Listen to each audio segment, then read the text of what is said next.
누구나 좋은 마음으로 양보를 하고 호의를 베푸는 사람에게 똑같은 마음을 느끼거나 고마움을 느끼는 건 아니라는 걸 아마 다들 잘 아실 겁니다. 좋아하는 마음으로 한 일이지만 사람이기에 조금은 알아주길 바라기도 하고 또 지치는 상황이 오지만 그때마다 그런 마음을 다 잡아주는 건 역시 제 노력을 알아주는 사람들의 마음이 느껴지기 때문이기도 하죠. 저 역시 누군가에게 어떤 대가 없이 베푸는 것 자체만으로 행복하다고 생각을 했던 적이 있기는 해요. 그 당시만 해도 누가 알아주지 않더라도 저만 괜찮다면 문제가 없다고 생각했죠. 하지만 막상 이런 일을 겪고 나니 그렇지도 않더라고요. 너무 참기만 하고 희생만 하면 결국 누군가에게는 바보가 되어 있다는 걸 깨닫기도 했어요. 안녕하세요. 저는 올해 58살로 2년 뒤면 환갑의 나이를 바라보고 있는 여성이자 주부예요. 저는 여태껏 결혼 생활을 하면서 일을 해본 적이 없고 가정주부로 지내면서 하루하루를 보내온 사람이에요. 물론 무조건 일을 해보지 않은 건 아니고 아이들이 학교를 가서 한가로운 시간을 이용해서 아르바이트를 간간히 하면서 반찬값 정도를 벌어온 것도 일이라고 한다면 일이라고 할 수도 있고요. 다만 회사를 다니는 것처럼 본격적으로 일을 시작해 본 경험은 없는 그런 평범한 50대 후반의 여성이죠. 평생을 가정주부로 지내온 건 사실이지만 나름 그 시절 입학을 해 졸업을 하는 것도 어렵다는 대학교 졸업까지 마친 수재였어요.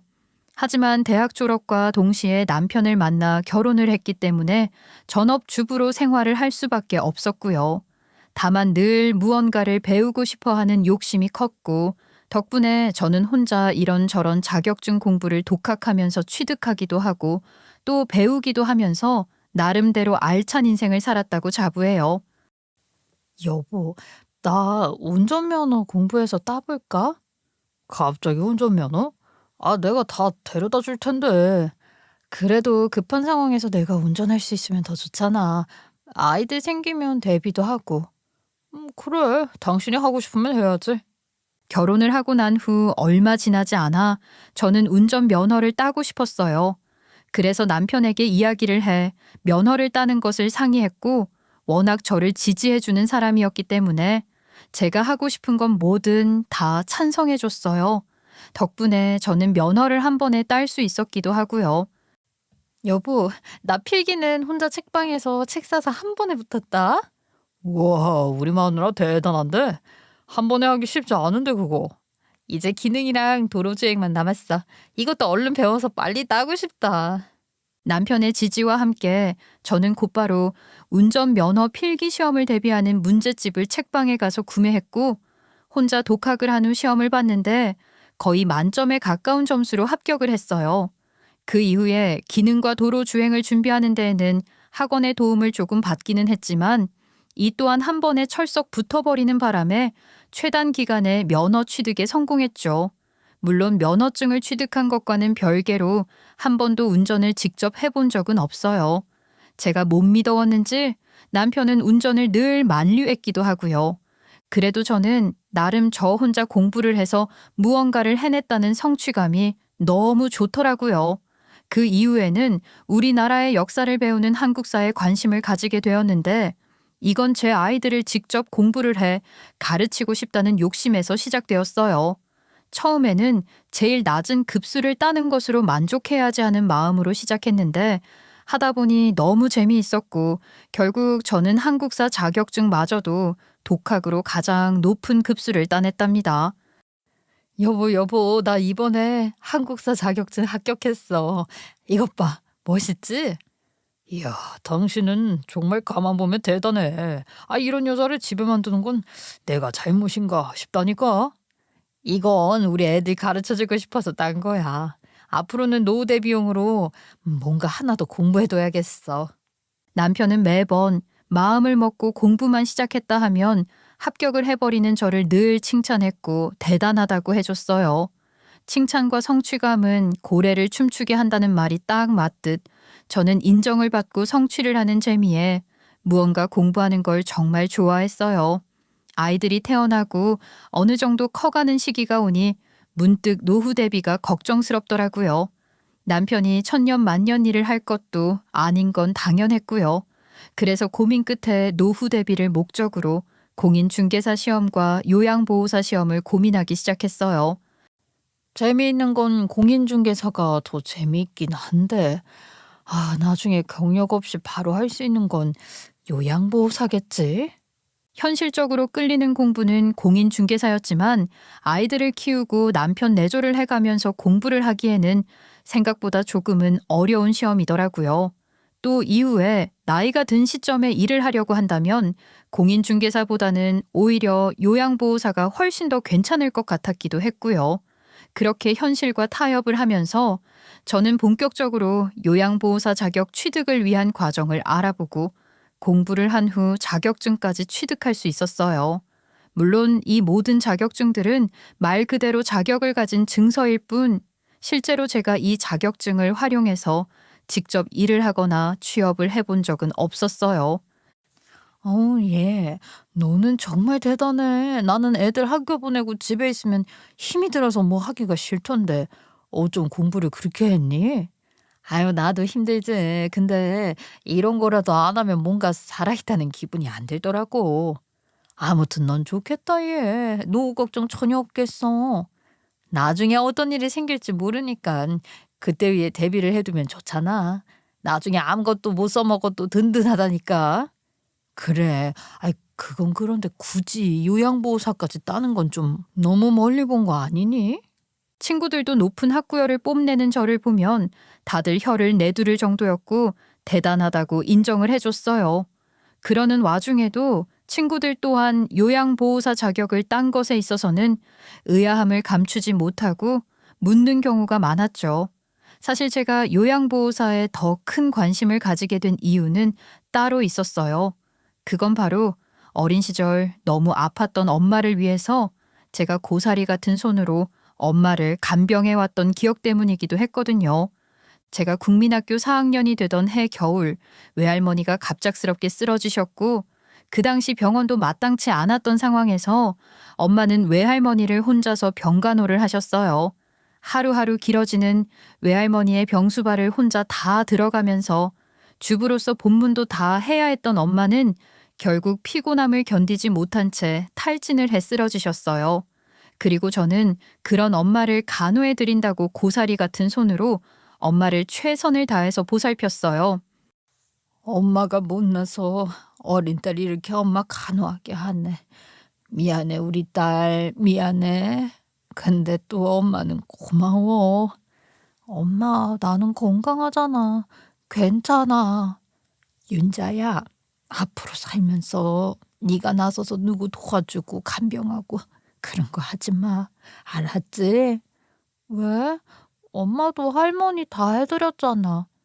간병은 해도 고맙다는 소리 못 듣는 일이야. 그래서 엄마가 고맙다고 한 거야.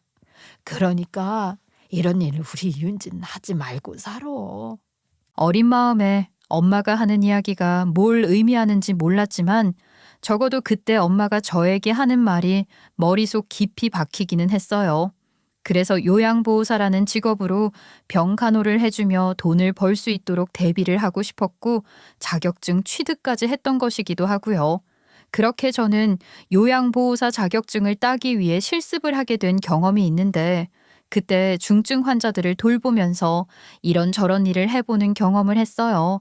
몸이 불편하고 마음대로 할 수 없는 분들 투성이인 곳에서 그 사람들을 간호하며 보니 측은하고 안쓰러운 마음이 들더라고요. 그래서 진심을 담아서 누구보다 더 친절하게 그리고 최선을 다해 간병을 했어요. 그런데 그런 제 모습을 눈여겨보던 한 동료 보호사가 저와 식사를 하던 중 뜬금없는 이야기를 해주더라고요. 아유, 윤자 씨는 보니까 거동도 맘대로 안 되는 것 같고 내가 다 도와드려야 될 것 같고 그런가 봐요. 그쵸? 아우, 네, 그러게요. 마음이 너무 아파서요. 어르신들이 얼마나 불편하시면. 그렇게 치근한 마음으로 시작하면 안 돼요. 병수발하게 되면 내 마음의 병부터 생기거든. 네? 그게 무슨 의미예요? 정작 본인은 자각도 못하고 그 번아웃 온다고요. 누가 알아주지도 않고 그러니까 너무 맘 쓰지 말고 일이라고 생각하고 말아요. 그게 누구든지 간에.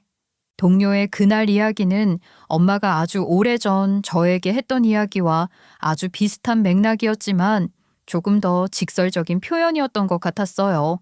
물론 그 당시에도 저는 막연히 그게 무슨 의미를 두고 하는 말인지 이해를 하지 못했어요. 심지어 같은 직업을 가진 동료 입장에서 권태로운 표정으로 그런 이야기를 하는 게 이상하다는 생각이 들기도 했고요.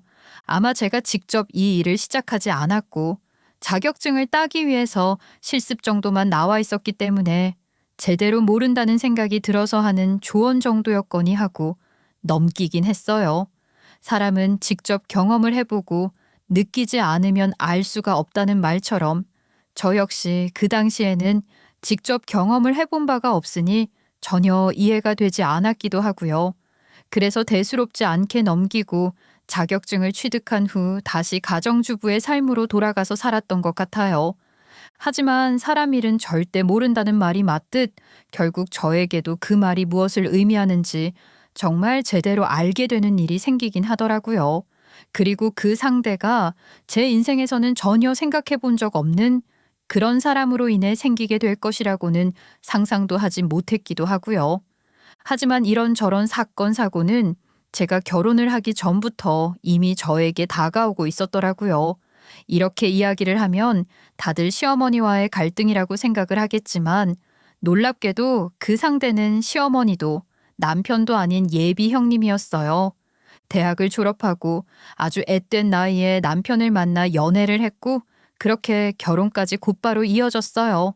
요즘은 결혼을 하기 직전까지 시댁 식구들 혹은 처가 식구들과 연락을 하거나 큰 행사가 있을 때 참석을 하지 않는 경우가 대부분이긴 하지만 제가 막 시집을 갔던 그 시대에는 상황이 좀 달랐어요. 결혼을 하기 전이라고 해도 앞둔 상황이라면 시댁에 인사를 드리러 가기도 하고 또 며느리처럼 일을 돕기도 했고요. 그렇게 왕래를 하게 되면서 남편의 형님에게도 인사를 드렸고 또 남편보다 먼저 결혼을 하신 예비 형님께서 인사를 하며 친하게 지내려고 노력을 했어요. 남편은 시댁에서 둘째 아들이었고 당시 이미 결혼을 하신 첫째 형님이 계셨거든요. 저보다 먼저 이 집안으로 와 며느리 노릇을 하며 지내신 형님이 계셨기에 조금은 긴장도 하고 걱정도 했지만 제가 잘하면 문제는 없다고 생각했어요. 하지만 이런 생각은 어디까지나 제 생각이었을 뿐 형님과의 마찰은 결혼을 하기도 전에 생기기 시작했죠. 어머니 다음 주에 김장하신다고요? 그래 너네 결혼하기 전에 미리 해두려고. 형님이 와서 도와준다고 했어. 저도 같이 도와드려야 하는데 제가 넘어지는 바람에 어떻게 해요? 아유 결혼하면 와도 충분하다. 네 형님이 도와준다고 했으니까 걱정 말고 쉬어. 결혼식이 코앞인데. 결혼 한 달 전 이미 며느리 역할도 하고 시댁을 오고 가는 상황에서 시어머니가 김장을 하신다는 이야기를 하셨어요.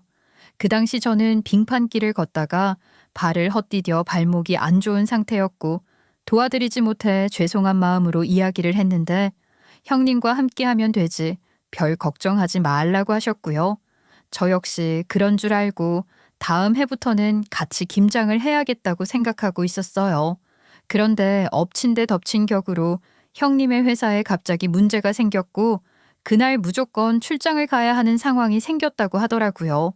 그 이야기를 들으니 저도 모르게 마음이 너무 불편하고 시어머니가 걱정됐어요. 형님도 안 계신데 어머니 혼자서 김장 그거 다시고 우리 나눠주고 하시면 너무 힘든 거 아닌 건 모르겠어. 형수님이 하필 출장을 가시는 바람에 자기도 근데 지금 다리 안 좋잖아. 그래도 내가 가봐야 하는 거 아닐까? 아예 됐어 됐어. 어머니도 그냥 쉬라고 하셨잖아. 그러면 죄송하니까 우리가 한 50만 원이라도 드릴까? 어떻게 생각해? 아이 나야 우리 엄마한테 그렇게 해주면 고맙지.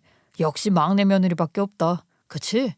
걱정스럽기도 하고 혼자서 김장을 해 그 김치를 저희에게도 나눠주신다고 하는 시어머니 마음이 너무 감사하기도 해 남편과 상의를 해 시어머니에게 전화를 드린 후 감사와 죄송함의 표시로 50만 원을 보내드렸어요. 사실 이때까지만 해도 저희가 하는 성의 표시일 뿐 이 문제가 형님 댁의 심기를 건드리는 일이 될 것이라고는 생각하지 못했고요. 돈을 보내드리니 시어머니는 이렇게 하지 않아도 된다고 말씀은 하셨지만 내심 기분이 좋으신지 고맙다고 이야기를 하시더라고요. 시어머니가 좋아하시니 저 역시 뿌듯한 마음에 드리길 잘했다고 생각했어요. 그렇게 별 문제 없이 상황은 일단락된다고 생각했는데 그게 아니었더라고요. 그날 저녁 갑작스럽게 집으로 전화 한 통이 왔고 무심코 받은 전화기 너머에는 잔뜩 화가 난 형님 목소리가 아주 크게 울렸어요. 그동안 서로 연락처 주고 받을 일도 없었기 때문에 특히 저희 집으로 전화를 하실 것이라고는 상상도 못했던 상황이었지만 그래도 반가운 마음으로 전화를 받았어요. 어머나, 형님 아니세요? 제가 먼저 전화를 드려야 맞는데 먼저 연락을 다 주셨어요. 왜 내가 전화 못할 때 했어? 이제 내 손 아래 동서되는 거잖아. 불편한가? 아유, 그런 의미가 아니고요. 반가워서요. 일은 잘 해결되셨나요? 그건 자네가 알 필요 없고, 자네 시어머니한테 돈 보냈다는데 그거 사실이야? 네? 네. 어머님이 말씀하셨나 봐요. 저는 다짜고짜 전화를 해 시어머니에게 드린 돈의 유무에 대해 묻는 형님의 공격적인 목소리에 당황스러워 말을 좀 더듬었어요. 그리고 그 이야기를 어디서 들은 건가 싶어서 저도 모르게 그 이야기를 어디서 들었냐고 악의 없이 질문을 했어요. 그런데 제 질문에 형님은 더 화가 났는지 정말 사람이 민망할 정도로 화를 내시더라고요. 왜? 내가 알면 안 되는 거였어? 비밀로 이렇게 사람 바보 만드는 게 취미야? 아니요. 그런 게 아니고 제가 못 가본 것도 죄송하고 혼자서 다 해야 한다고 하니까 마음 표현한 거예요. 동서, 왜 이렇게 생각이 없어? 동서가 그렇게 돈 줘버리면 내가 뭐가 돼? 네? 아유, 이건 형님하고 별개로 저희가 마음 표현하느라고 드린 건데, 왜? 돈을 드렸다는 답변을 듣자마자 형님은 짜증이 잔뜩 섞인 목소리로 저를 가르치듯 이야기를 하며 화를 내기 시작했어요. 자신에게 이야기를 하지 않은 채 시어머니에게 돈을 줘버린 것으로 인해서 자신의 입장이 난처해졌다고 화를 내시더라고요. 그러면서 뒤이어 이런 이야기도 하시더라고요. 그런 걸 하려면 나랑 상의를 했어야 하는 게 당연한 거 아니야? 왜 나랑 상의도 없이 행동을 해? 네?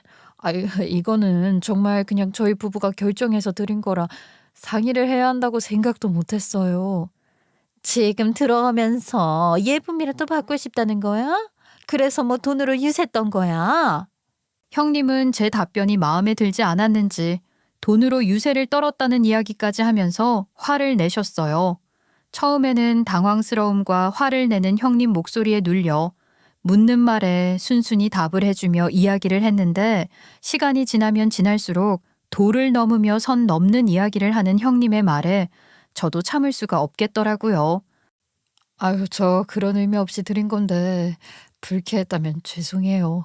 그런데 이렇게 함부로 이야기하실 일은 아닌 것 같아요. 이 집 며느리 동서 하나만 있는 거 아니야. 그리고 내가 먼저고. 그럼 당연히 비교 안 되게 눈치껏 행동했어야 하는 거 아니야? 이런 것까지 눈치를 봐가면서 드려야 한다고 생각 못 했어요. 그런데 말을 해야 할 이유도 없다고 생각해요. 제가 강하게 이야기를 하기 시작하자 형님은 조금은 당황했는지 주춤하면서 말투가 좀 누그러지더라고요. 아무리 그래도 용돈 고작 50만 원 드린 일을 가지고 이 늦은 저녁에 전화를 해 기분을 상하게 할 일은 아니라는 생각이 컸거든요. 전혀 이해가 가지 않는 상황 속에서 형님과 약 30분간 설전이 오고 갔고 결론은 잘 마무리가 되었긴 해요. 물론 마지막 이야기가 제 기분을 나쁘게 만들긴 했지만요. 아무튼 이번 일은 그냥 넘어가 주지만 앞으로는 꼭 상의하고 돈 드려. 용돈도 말 맞추고 금액도 맞춰서. 네? 각자 드릴 만큼만 드리는 거지 금액까지 꼭 맞춰서 드려야 해요? 당연하지. 우리가 먼저 결혼했고 형님이잖아 내가. 같은 돈을 주더라도 우리가 10,000원이라도 더 드리는 모양으로 하는 걸로 해. 알았지? 형님의 말도 안 되는 이야기에 듣던 중 뭐라고 답을 하려고 하는 순간 더 할 이야기가 없다고 판단을 했는지 전화 통화를 매너 없이 먼저 끊어버리시더라고요. 끊겨진 전화를 보며 잠시 멍하게 있던 중 가만히 생각을 하니 황당하기도 하고 좀 화가 나는 마음이 들긴 하더라고요. 아무리 생각해도 제가 잘못한 건 없는 것 같은데 이런 일로 이 밤에 훈수까지 들으니 기분이 좋지 않았으니까요. 저는 고민 끝에 다음 날 남편에게 그 전날 저녁 형님과 있었던 이야기에 대해 모두 말했어요. 형님이 이 야밤에 우리 집으로 전화까지 해서 그렇게 말을 했다니까. 나 정말 당황했어. 아, 아무래도 손이 형님이다 보니 돈 문제로 예민해서 그랬나 보다. 그런가? 아무리 그래도 이런 소리까지 들어야 하는 일인지는 모르겠네. 그러게, 저 형수님이 좀 과하긴 했네.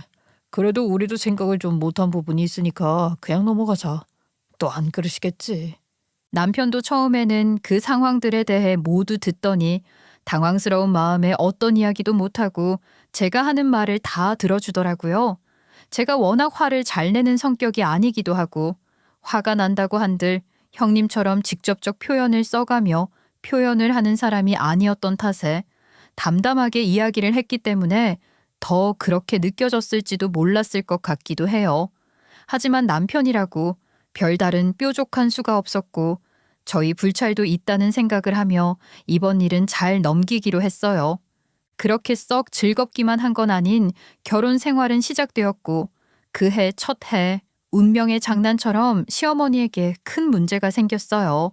워낙 일을 많이 하시면서 몸을 아끼지 않고 지내셨다는 건 잘 알고 있었는데 제가 결혼을 해 며느리가 된 첫 해 시어머니는 뇌경색으로 쓰러지셨어요. 그 당시 길을 지나는 행인의 빠른 신고가 아니었다면 정말 큰일이 나셨을 상황이라고 하더라고요. 그렇게 응급실로 들어가신 시어머니는 그날 이후 두 발로 나올 수 없는 상황이 되셨어요. 상황이 이렇게 되자 형님네를 포함하여 저희 부부는 시어머니를 어떻게 할 것인지 이야기를 나눴어요. 당장 우리 집은 둘 다 맞벌이하고 그러는데 어떻게 모셔? 아이, 우리가 모시는 건 무리가 있지. 차라리 요양병원으로 모시는 게 어때? 요양병원? 아, 형, 차라리 그게 나은 건가?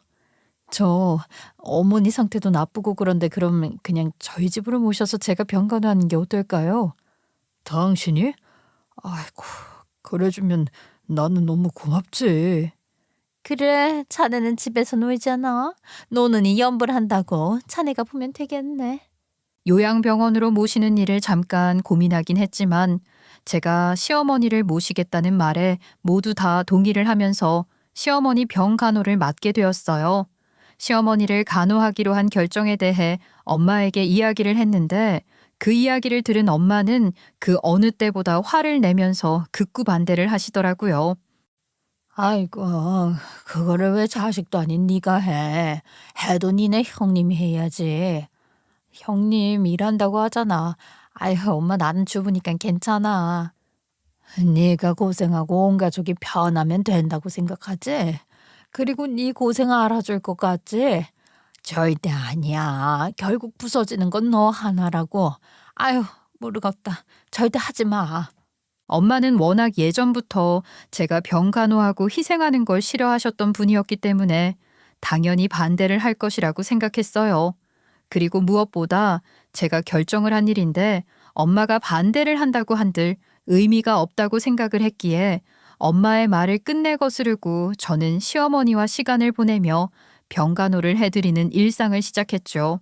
저는 시어머니의 뇌경색 진단을 시작으로 결혼 첫 해부터 시어머니를 모시기 시작했고 시간은 빠르게 흘러 20년이라는 시간이 흘렀더라고요. 그리고 그렇게 오랜 세월을 살다 보니 처음에는 전혀 이해가 되지 않았던 엄마의 경고 아닌 경고가 현실이 되어서 돌아오는 일이 생기더라고요. 그것도 매우 일상적인 상황에서 말이죠. 그날은 형님의 가족들과 함께 식사를 하는 날이었어요. 제가 시어머니 간호를 하고 있기에 그 이야기가 주제처럼 나오는 건 당연한 일이었죠. 다들 모였으니 말인데 저 어머니 이제는 요양병원으로 모시는 게 어떨까 싶어서요. 그래, 우리가 20년 모셨으면 충분한 것 같고 아이, 우리도 늙어서 힘드네. 형네서 주던 돈 조금 올려서 정확히 반반으로 요양병원비 충당했으면 하는데 어때? 아이고 동서, 어머니 간병 그깟 것도 살림하면서 못하겠다는 거야? 집에서 놀면서?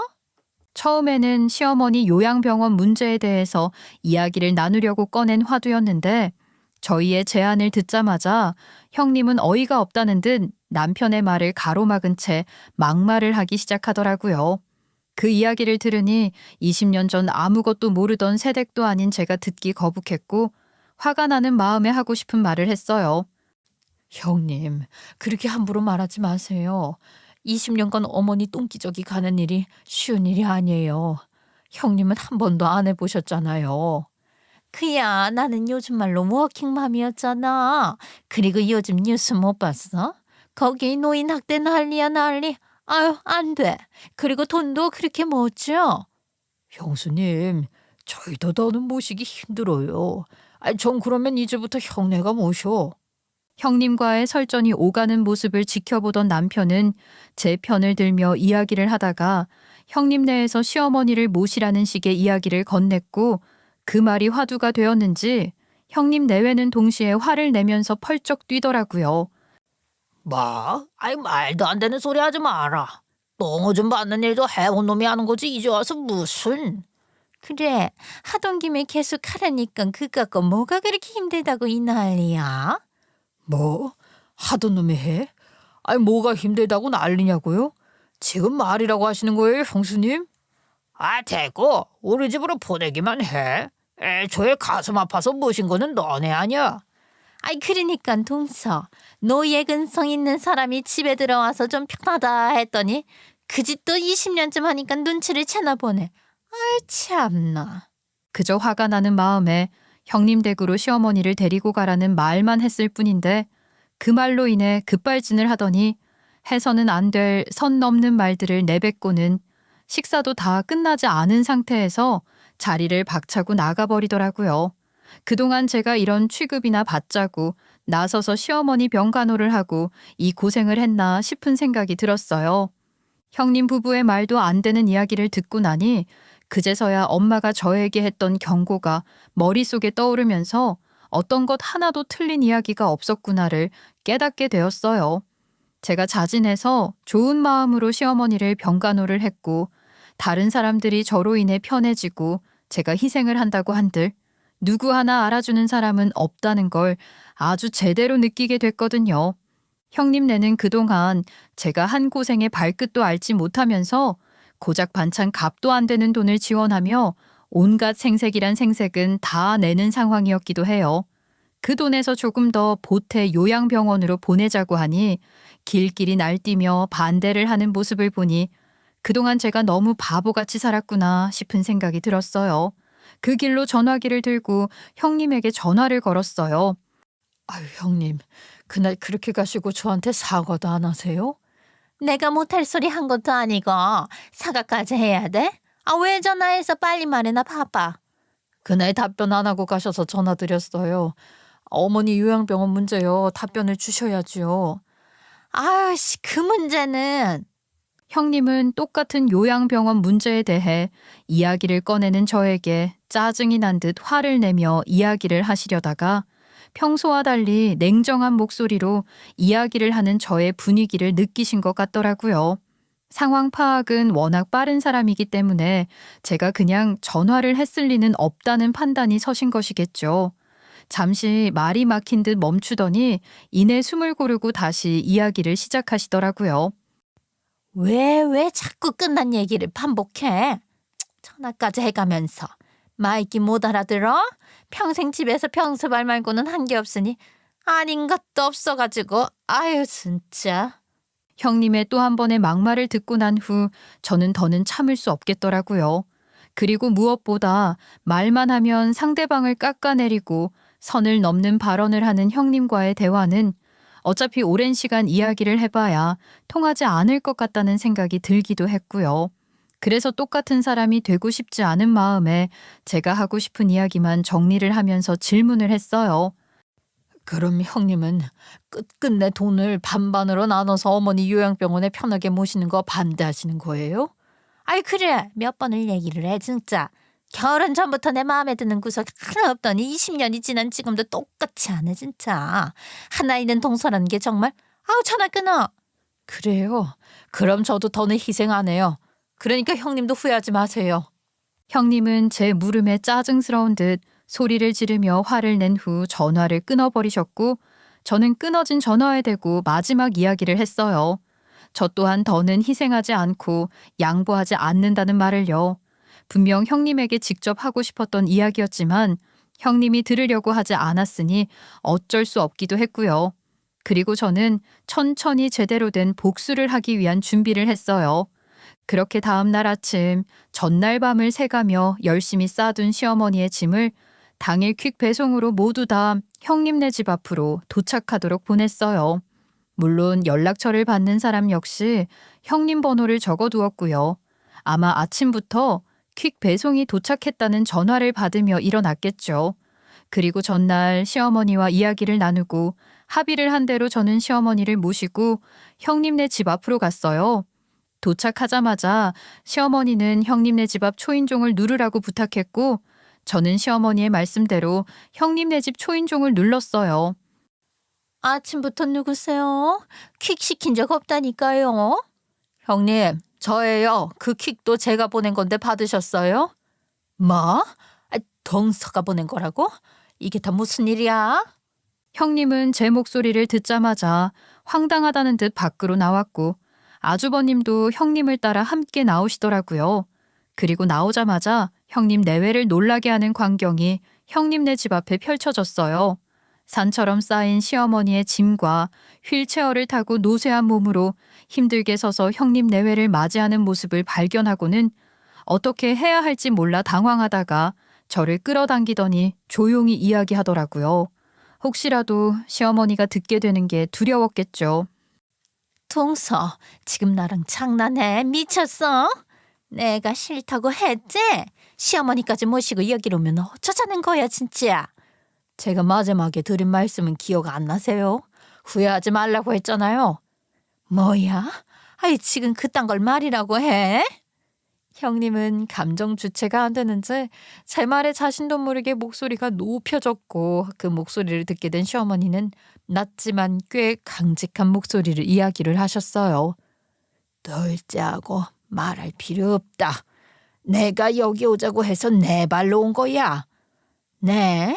어머니 동서랑 있는 게 편하시다고 해서 저희가 양보를 한 건데 갑자기 이렇게 오시면 어떡해요.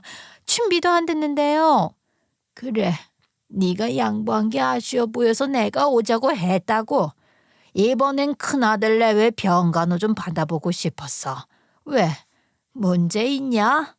시어머니는 형님이 당황스러움에 말을 하지 못하는 틈을 타 본인이 직접 큰 아들 내외와 살고 싶어서 왔다는 말씀을 하시면서 형님이 할 말을 모두 다 막아버리더라고요.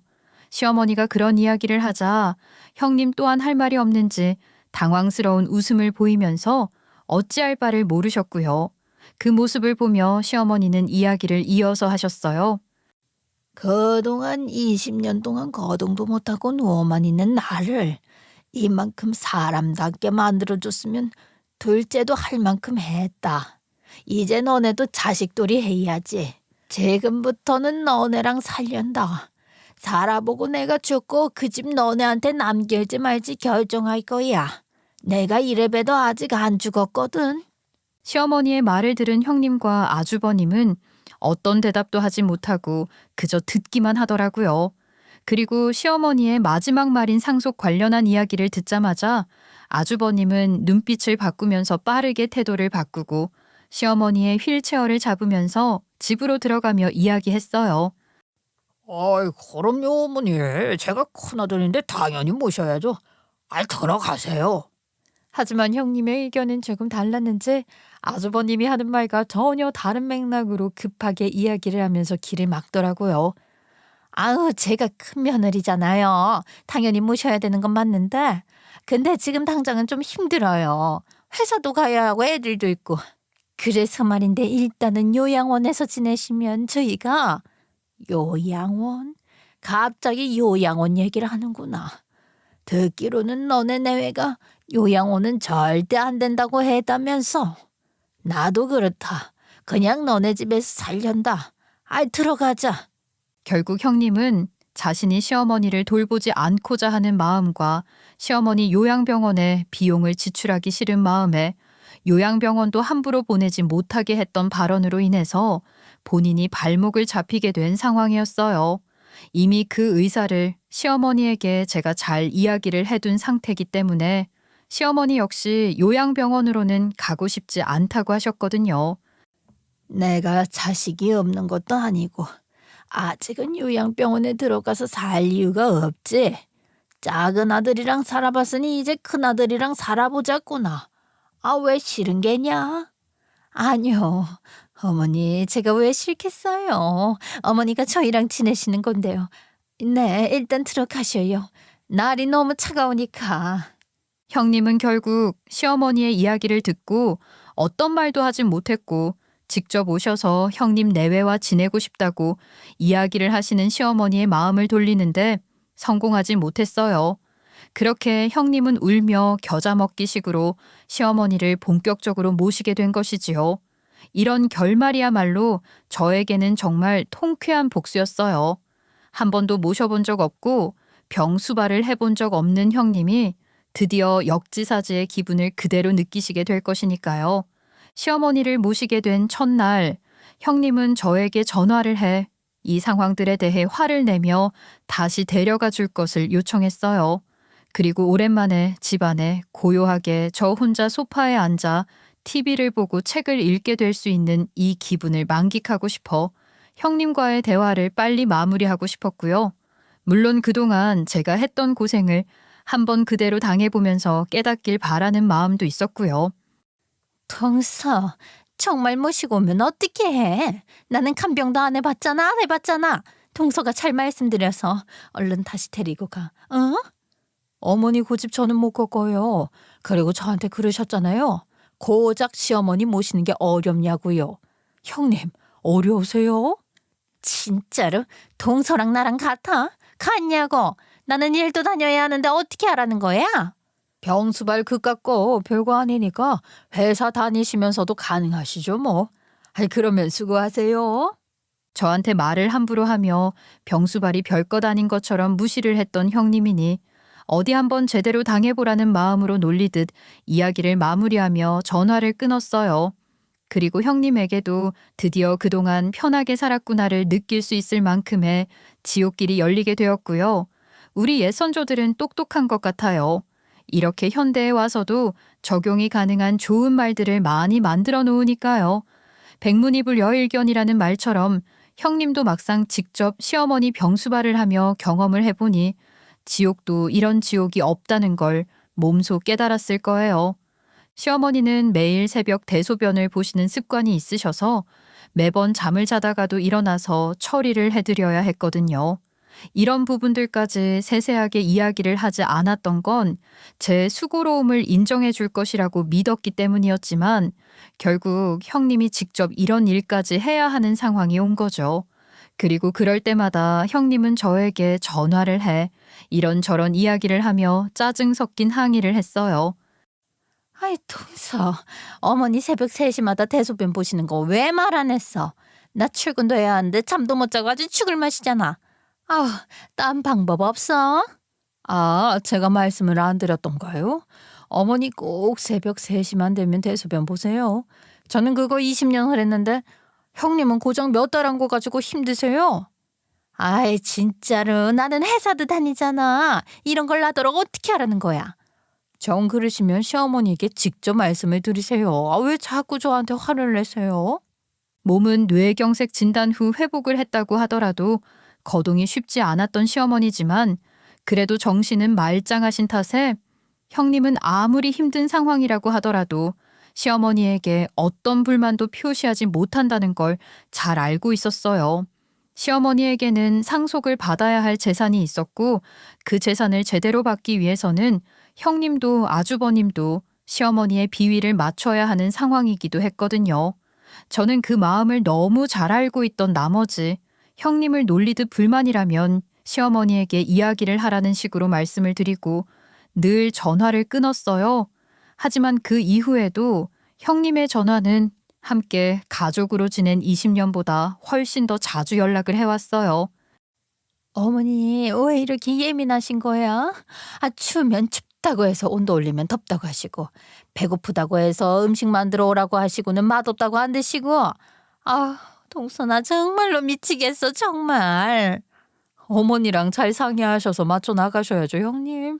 그런 거 정도는 하실 수 있잖아요. 병수발 그깟 거 못하냐고 하셨던 분 아니세요? 동서, 진짜 놀리는 거야? 나 정말 지옥 같아서 전화하는 거라고. 그 지옥을 저는 20년 했는데 무시하셨잖아요. 제가 도움을 드릴 수 있을 거라고 생각해서 매번 전화하시는 거예요? 형님은 시어머니 비위를 맞추는 일 자체도 쉽지 않음을 느끼셨는지 저에게 자꾸 전화를 해 하소연하듯 해결책을 주길 바라는 듯한 말을 하더라고요. 하지만 그렇다고 해도 한 번 돌아선 마음은 더는 열리지 않고 제 20년간 고생을 똑같이 경험하면서 당해보길 바라는 마음에 어떤 조언이나 위로도 해주지 않았어요. 그 덕분에 형님은 결혼 후 처음으로 시어머니 병수발이라는 것을 하면서 말 그대로 뒤늦은 시집살이 아닌 시집살이를 하게 된 것 같더라고요.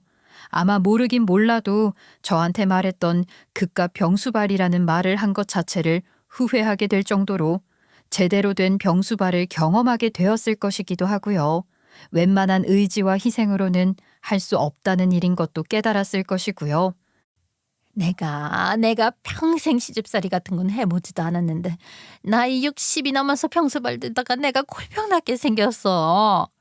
나라고 뭐 편한 줄 알아? 이게 다 당신이 재수 씨한테 함부로 해서 생긴 일 아니야. 이제 와서 왜 내 탓을 해? 나만 그랬어? 당신도 똑같았잖아. 두 분 할머니 오고 맨날 싸우고 밤에 잠도 못 자고 이렇게 해서는 제 생활도 안 될 것 같아요. 전 독립할게요. 시어머니 간병을 하며 형님네 내외는 가족들 사이에 균열이 생겼고 매일 밤이면 시어머니가 듣지 못하게 밖에서 또는 조용히 서로 탓을 하며 엄청나게 다툼을 했다고 하더라고요. 그러던 중 두 부부가 싸우는 소리에 질린 조카가 결국 더는 이 집에서 살 수가 없다는 선언과 함께 독립까지 하겠다는 이야기를 하니 형님은 병간호하는 일이 더 힘들어질까 독립을 하지 못하게 막으면서 결국 가족들 사이에 불화도 생기게 된 상황이었어요. 온 가족의 생활 리듬 자체가 모두 다 깨지고 늘어나는 짜증과 예민함으로 서로가 서로에게 화만 내는 일상이 늘어가면서 형님의 오랜 시간 유지해온 커리어 인생에도 영향을 미치게 된 것 같더라고요. 나 잠도 제대로 못 자고 사는 게 사람 사는 게 아니야.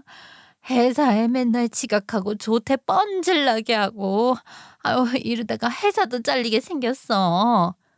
컨디션 관리를 잘 하셨어야죠. 아직도 어머님이랑 맞춰 나가는 게 어려우신 거예요.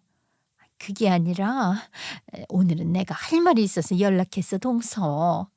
평소처럼 형님은 회사 일까지 영향을 받고 있는 상황 속에서 힘들다는 하소연과 원망을 하려고 전화를 했다고 생각해 남일처럼 이야기를 하고 있었어요. 그런데 그날은 형님의 목소리가 한층 무거웠고 조금은 다른 느낌으로 다가오더라고요.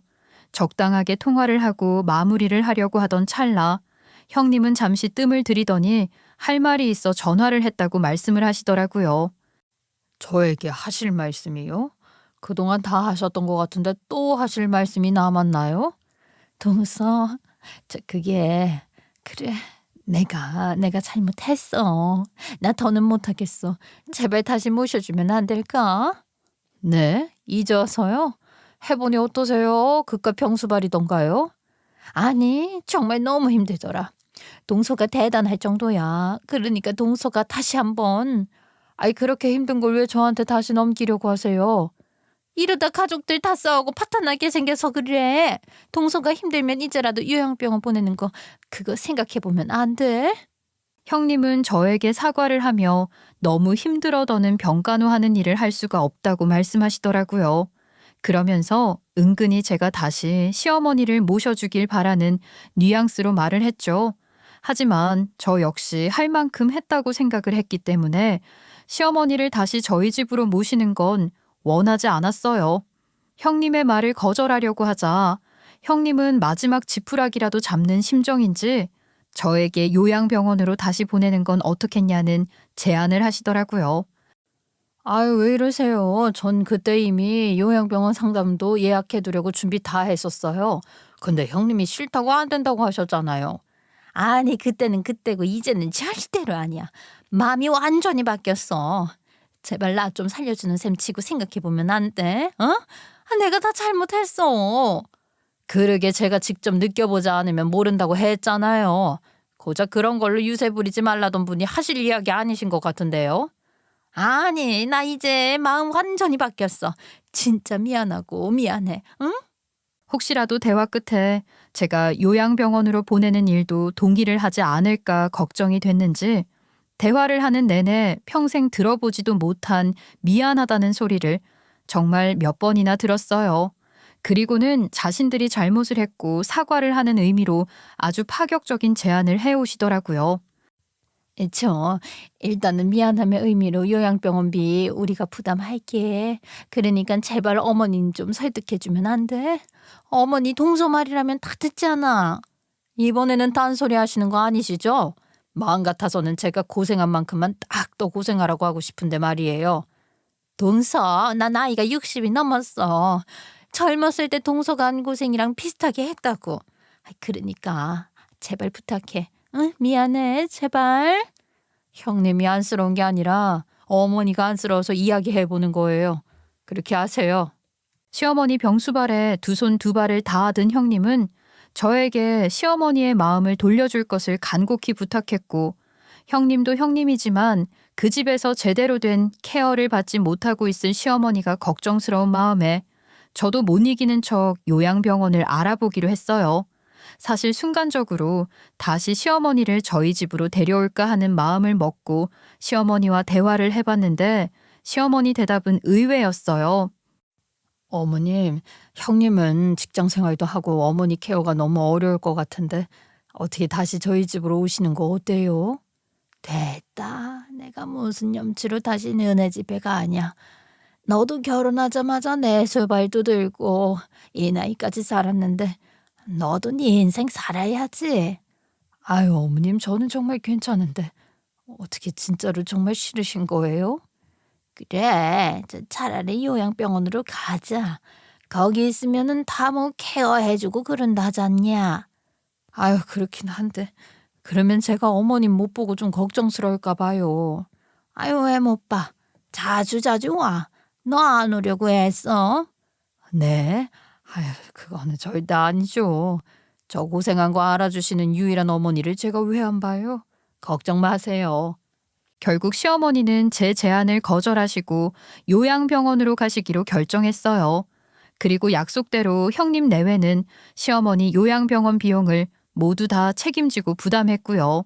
시어머니와의 깊은 대화 끝에 형님네 집에서 나와 괜찮은 요양병원을 찾아 모시게 되었어요. 형님 내외는 약속을 지키겠다는 모습을 보여주기라도 하는 듯 시어머니의 입원과 동시에 5개월치 비용을 한 번에 결제하시더라고요. 처음에는 의외라는 생각을 했지만 그래도 형님네도 많이 깨닫고 반성을 하긴 했구나 하는 생각이 들었어요. 형님, 이번에 한 번에 결제한 비용 다음부터는 저희랑 반반씩 부담하기로 해요. 아, 왜? 내가 다 부담한다고 했잖아. 괜찮아. 저도 저희 남편도 어머니 자식이라서 그래요. 그러니까 반반씩 나눠서 내요. 아유, 자네가 그렇게 해주면 내가 면목이 없지만 고맙지. 시어머니 요양병원 비용 부담도 결국 5개월 뒤부터는 형님 댁과 저희가 반반씩 부담을 하면서 지내고 있고요. 시어머니가 요양병원으로 가신 후 하루 종일 붙어서 이야기를 하며 지낼 순 없게 되었지만 그 대신 저는 일주일에 3번 이상은 꼭 병원으로 가서 시어머니와 시간을 보내고 있어요. 집에서 함께 지내는 것이 아니라 요양병원에 계신 시어머니를 뵈러 가는 것으로 생활 패턴이 바뀌고 나니 저에게도 드디어 여가 시간이라는 게 생기더라고요. 원래 무언가를 공부하고 배우는 걸 좋아했던 제 인생이 시어머니 병간호로 인해 그런 기회는 꿈도 꾸지 못했는데 이제는 다시 저를 위한 시간을 보낼 수 있게 되더라고요. 오랜만에 친구들을 만나 점심 브런치를 즐길 수 있게 되기도 했고요. 예, 그동안 윤자는 못 보는 거다 하고 살았는데 이게 웬일이니? 너무 좋다, 야. 그치? 아유, 나도 지금 이게 꿈만 같지 뭐니. 너무너무 좋다, 이 시간에 이 한가로움이. 거 봐, 너도 이 시간 가져야 된다니까. 그렇게 해봐야 알아주는 사람 하나도 없어. 이제부터 네 인생 살면서 재미나게 살아. 그러니까 우리 엄마가 했던 말 그리고 네가 해주는 말 다 맞더라. 누군가를 위해서 자진해 희생을 하면 언젠간 그 사람도 내 진심을 알아줄 날이 올 것이라는 확신 같은 건 없다는 것을 확실히 깨달았거든요. 그리고 계속해서 제가 하는 희생이 당연하다고 생각하기도 하고요. 하지만 희생에도 분명하게 유통기한이 있다는 걸 형님애와의 갈등으로 인해서 제대로 깨달았어요. 그것만으로도 인생에서 엄청난 교훈을 얻은 것이나 다름이 없다고 생각을 하기도 했고요. 그래도 심성도둑은 못한다고? 시어머니 요양병원 나몰라라는 절대 안 되더라고. 이거 먹고 어머니 빵 좀 사다 드려야지. 너는 하여튼 정이 너무 많아서 문제야. 그래, 근데 또 아무런 없더니 네 방식대로 행복하면 됐지. 안 그러니? 맞아. 보고 싶어서 보러 가는 건 하나도 안 힘들어. 20년이라는 시간이 정 들었던 건지 아니면 미운 정인 건지 시어머니와의 시간이 없어지고 나니 시어머니가 보고 싶기도 하더라고요. 그래서 함께 지내지 않을 뿐 저는 지금도 시어머니를 찾아가 말벗도 해드리고 맛있는 음식도 사다 드리면서 그렇게 친구처럼 더 가까운 사이로 지내고 있어요. 물론 전문 요양보호사 도움으로 그 외에 힘든 일은 맡긴 채 편하게 지내고 있고요. 이렇게 시어머니와의 관계를 유지하면서 좀 더 건강하고 행복하게 지낼 수 있는 방법을 찾았어요. 형님 내외 역시 그날 이후 완전히 개과천선을 한 것인지 저와의 관계도 훨씬 더 좋아졌고 사이는 하루가 다르게 좋아지고 있어요. 동서, 오늘 어머니 뵈러 갈 거야? 네, 이따 저녁에 가보려고요. 왜요? 무슨 일 있으세요? 아니, 별일은 아니고 나도 동서 따라서 착한 며느리 좀 해보려고. 같이 가자. 바쁘신데 시간이 되시겠어요? 저야 뭐 좋지만요. 일하는 게 벼슬인가. 시간 빼서라도 가야지. 그러면 이제 이따가 어머니 뵙고 저녁도 같이 먹자. 네, 저야 좋죠. 이따 봬요. 저는 어떻게 보면 형님에게 누구보다 제대로 된 복수를 했다고 생각해요. 하지만 그 복수를 통해서 저 역시 정말 많은 인생의 교훈을 얻었다고 생각하기도 하고요. 누군가를 위해서 병수발을 해본 사람만 자신의 고통과 수고를 안다는 것이 바로 제가 얻은 교훈이기도 해요. 누군가를 하루 종일 간호한다는 건 말 그대로 영혼을 다 갈아 넣는 일이라는 것도요. 그러니 함부로 누군가의 수고로움을 이야기하지 말고 그깟 것 좀 했다고 난리냐는 말을 장난으로라도 하지 말아야 한다고 생각해요.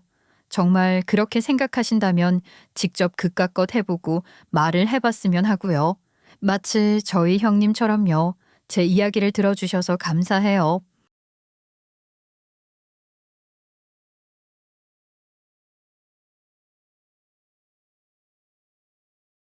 다들 시절 인연이라는 말 아시죠?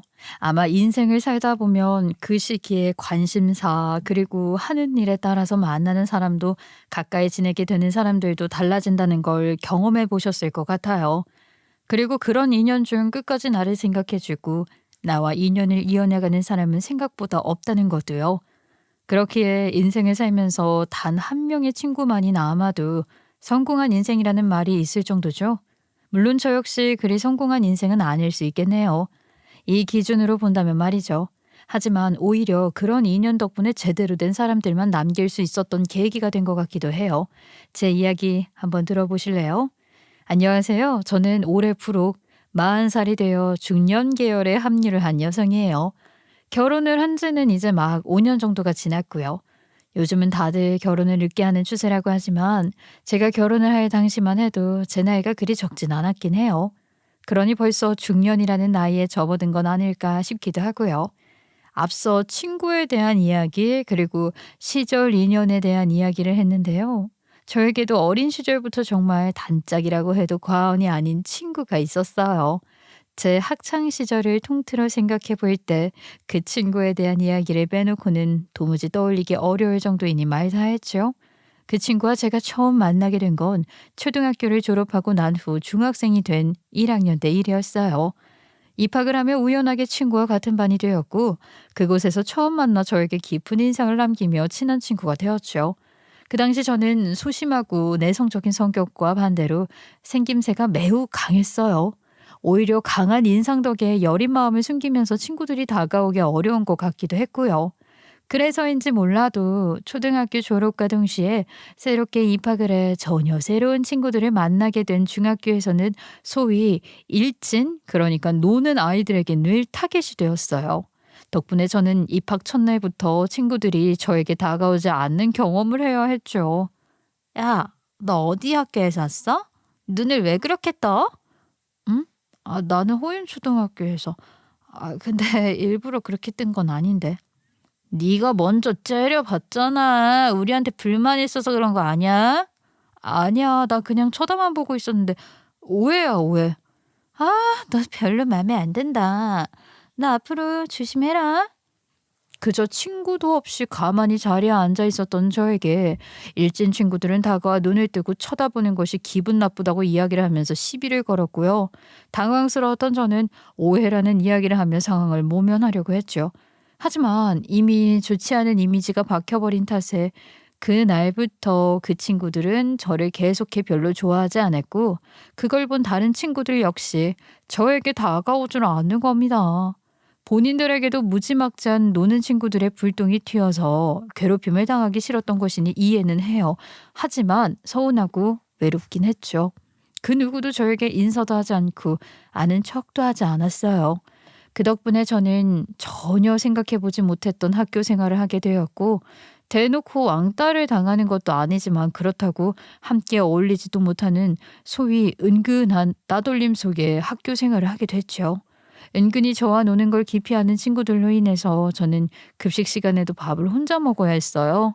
저와 함께 급식실을 가주는 친구도 없었고 제 앞에 앉아서 도란도란 이야기를 하며 밥을 먹어줄 친구도 없었거든요.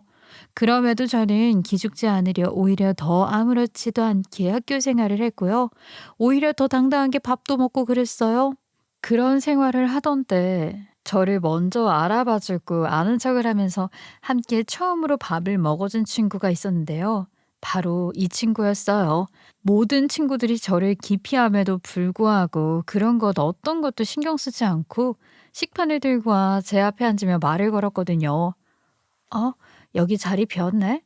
나 여기 좀 앉아서 먹어도 되지? 오늘 수요일이라 급식 맛있는 거 나왔다, 그치? 아싸. 자리가 비었긴 한데 너 여기 앉으려고? 괜찮겠어? 응, 자리 비었잖아. 왜? 여기 따로 자리가 있어? 아니, 그런 건 아닌데 내 앞에서 먹는 사람은 없어서. 다들 쟤네 무서워서 나랑 밥 잘 안 먹잖아. 근데 네가 안 한다고 하니까 의외라서. 그런 게 어딨어. 자리가 있으면 먹는 거지. 그리고 같이 먹어야 맛있고. 쟤네 무섭다고 자리도 못 앉고 같은 반 친구한테 말도 못 건단 말이야? 그건 말도 안 되지. 안 그래? 야, 밥이나 먹자. 저는 그 친구가 걱정스러웠지만 오히려 그 마음을 숨기기 위해서 퉁명스럽게 이야기를 했고 제 말을 들은 친구는 오히려 더 아무렇지 않게 받아치며 같이 밥을 먹어줬어요. 전 아직도 그날 친구의 행동을 잊지를 못해요. 다른 건 몰라도 그땐 정말로 제 인생의 구세주 같았거든요. 그래서 전 유일하게 그날의 고마움을 잊을 순 없다고 생각해요. 그날부터 저와 친구는 떼려고 해도 떼어줄 수 없는 단짝 친구가 되었고 그 일을 계기로 다른 친구들 역시 저에게 다가와주면서 학교 생활이 재미있어졌어요. 또 저를 괴롭히는 일진 친구들에게는 오히려 일격도 해주고 제 편을 들어주면서 싸워주기도 했고요. 그렇게 중학교 시절을 함께 보내던 저와 친구는 같은 고등학교에 진학했고요. 반은 달라졌지만 그래도 여전히 마치 쌍둥이처럼 붙어 다니면서 같은 목표를 세우고 미래를 약속했죠. 서로가 없는 미래는 없다고 생각했으니까요. 나는 디자인과 가고 싶어. 옷도 만들어 보고 싶고 또 잘 팔아보고 싶고. 나도. 너랑 맨날 옷 만들고 우리끼리 입어보고 그러는 것도 너무 재밌잖아. 그치? 우리 그럼 나중에 꼭 같은 대학 가서 같은 회사도 가고 그렇게 지내자. 좋아. 나중에 같은 날 결혼하고 같이 아이도 낳고 그러면 너무 좋겠다. 그치? 서로 함께하는 미래를 꿈꾸며 영원할 것 같았던 친구 사이였지만 그 과정에서 알게 모르게 저희 관계에서 금이 가고 있었더라고요. 아니 물론 고등학생이 되면서 저 역시 친구라면 뭐든 믿고 신뢰를 하며 의심하지 않았던 태도에서 조금씩 이상함을 느끼고 있긴 했거든요. 주변 친구들의 조언도 한 몫을 했고요. 너 오늘 왜 혼자 가? 미숙이랑 안 가? 아, 오늘 자기 다른 친구랑 약속 있다고 오늘 같이 못 간대. 그래서 혼자 가는 거야. 아니, 그런 일이 있으면 미리 말 좀 해주지. 가만 보면 걔는 너 은근히 무시한다니까. 어? 미숙이가? 아, 언제 나를 무시했어. 그런 적 없어. 너는 맨날 미숙이라면 아무것도 판단이 안 되더라. 너 걔 알게 모르게 시녀처럼 너 하대하는 느낌 진짜 많아. 우리한테 얘기할 때도 그런 식으로 너 표현하는 경우가 얼마나 많은데. 어? 아이 설마 너의 기분 탓이겠지. 아이 그런 거 아니야. 친구들의 말을 들었을 때에도 저는 완강히 그런 일 없다고 이야기를 하긴 했지만 그렇다고 해서 저 또한 이런 기분을 전혀 느끼지 않은 건 아니었어요. 평소 제가 친구보다 뭔가 좋은 일이 생기거나 잘 되면 은근히 정색을 하면서 비꼬는 말투로 저에게 함부로 이야기를 하곤 했거든요. 물론 그럴 때마다 저는 친구의 예민한 기분 탓이라고 생각을 했을 뿐 그게 절 무시한다고 생각해 본 적은 없었는데 친구들의 이야기까지 들으니 그럴 수도 있겠다 싶은 마음이 조금씩 들더라고요. 하지만 이때까지만 해도 뭐 기분 탓이겠지 싶은 마음으로 넘겼어요. 물론 시간이 흐르면 흐를수록 제가 친구를 생각하는 것과 달리 친구는 저를 자신의 들러리 정도로 생각을 해왔다고 느낄 만한 사건들이 정말 많았고 그중 결정적인 계기는 바로 대학 진학 준비에 시작되었어요. 당시 고등학교 3학년이었고 수시로 대학 진학을 하는 경우가 많았어요.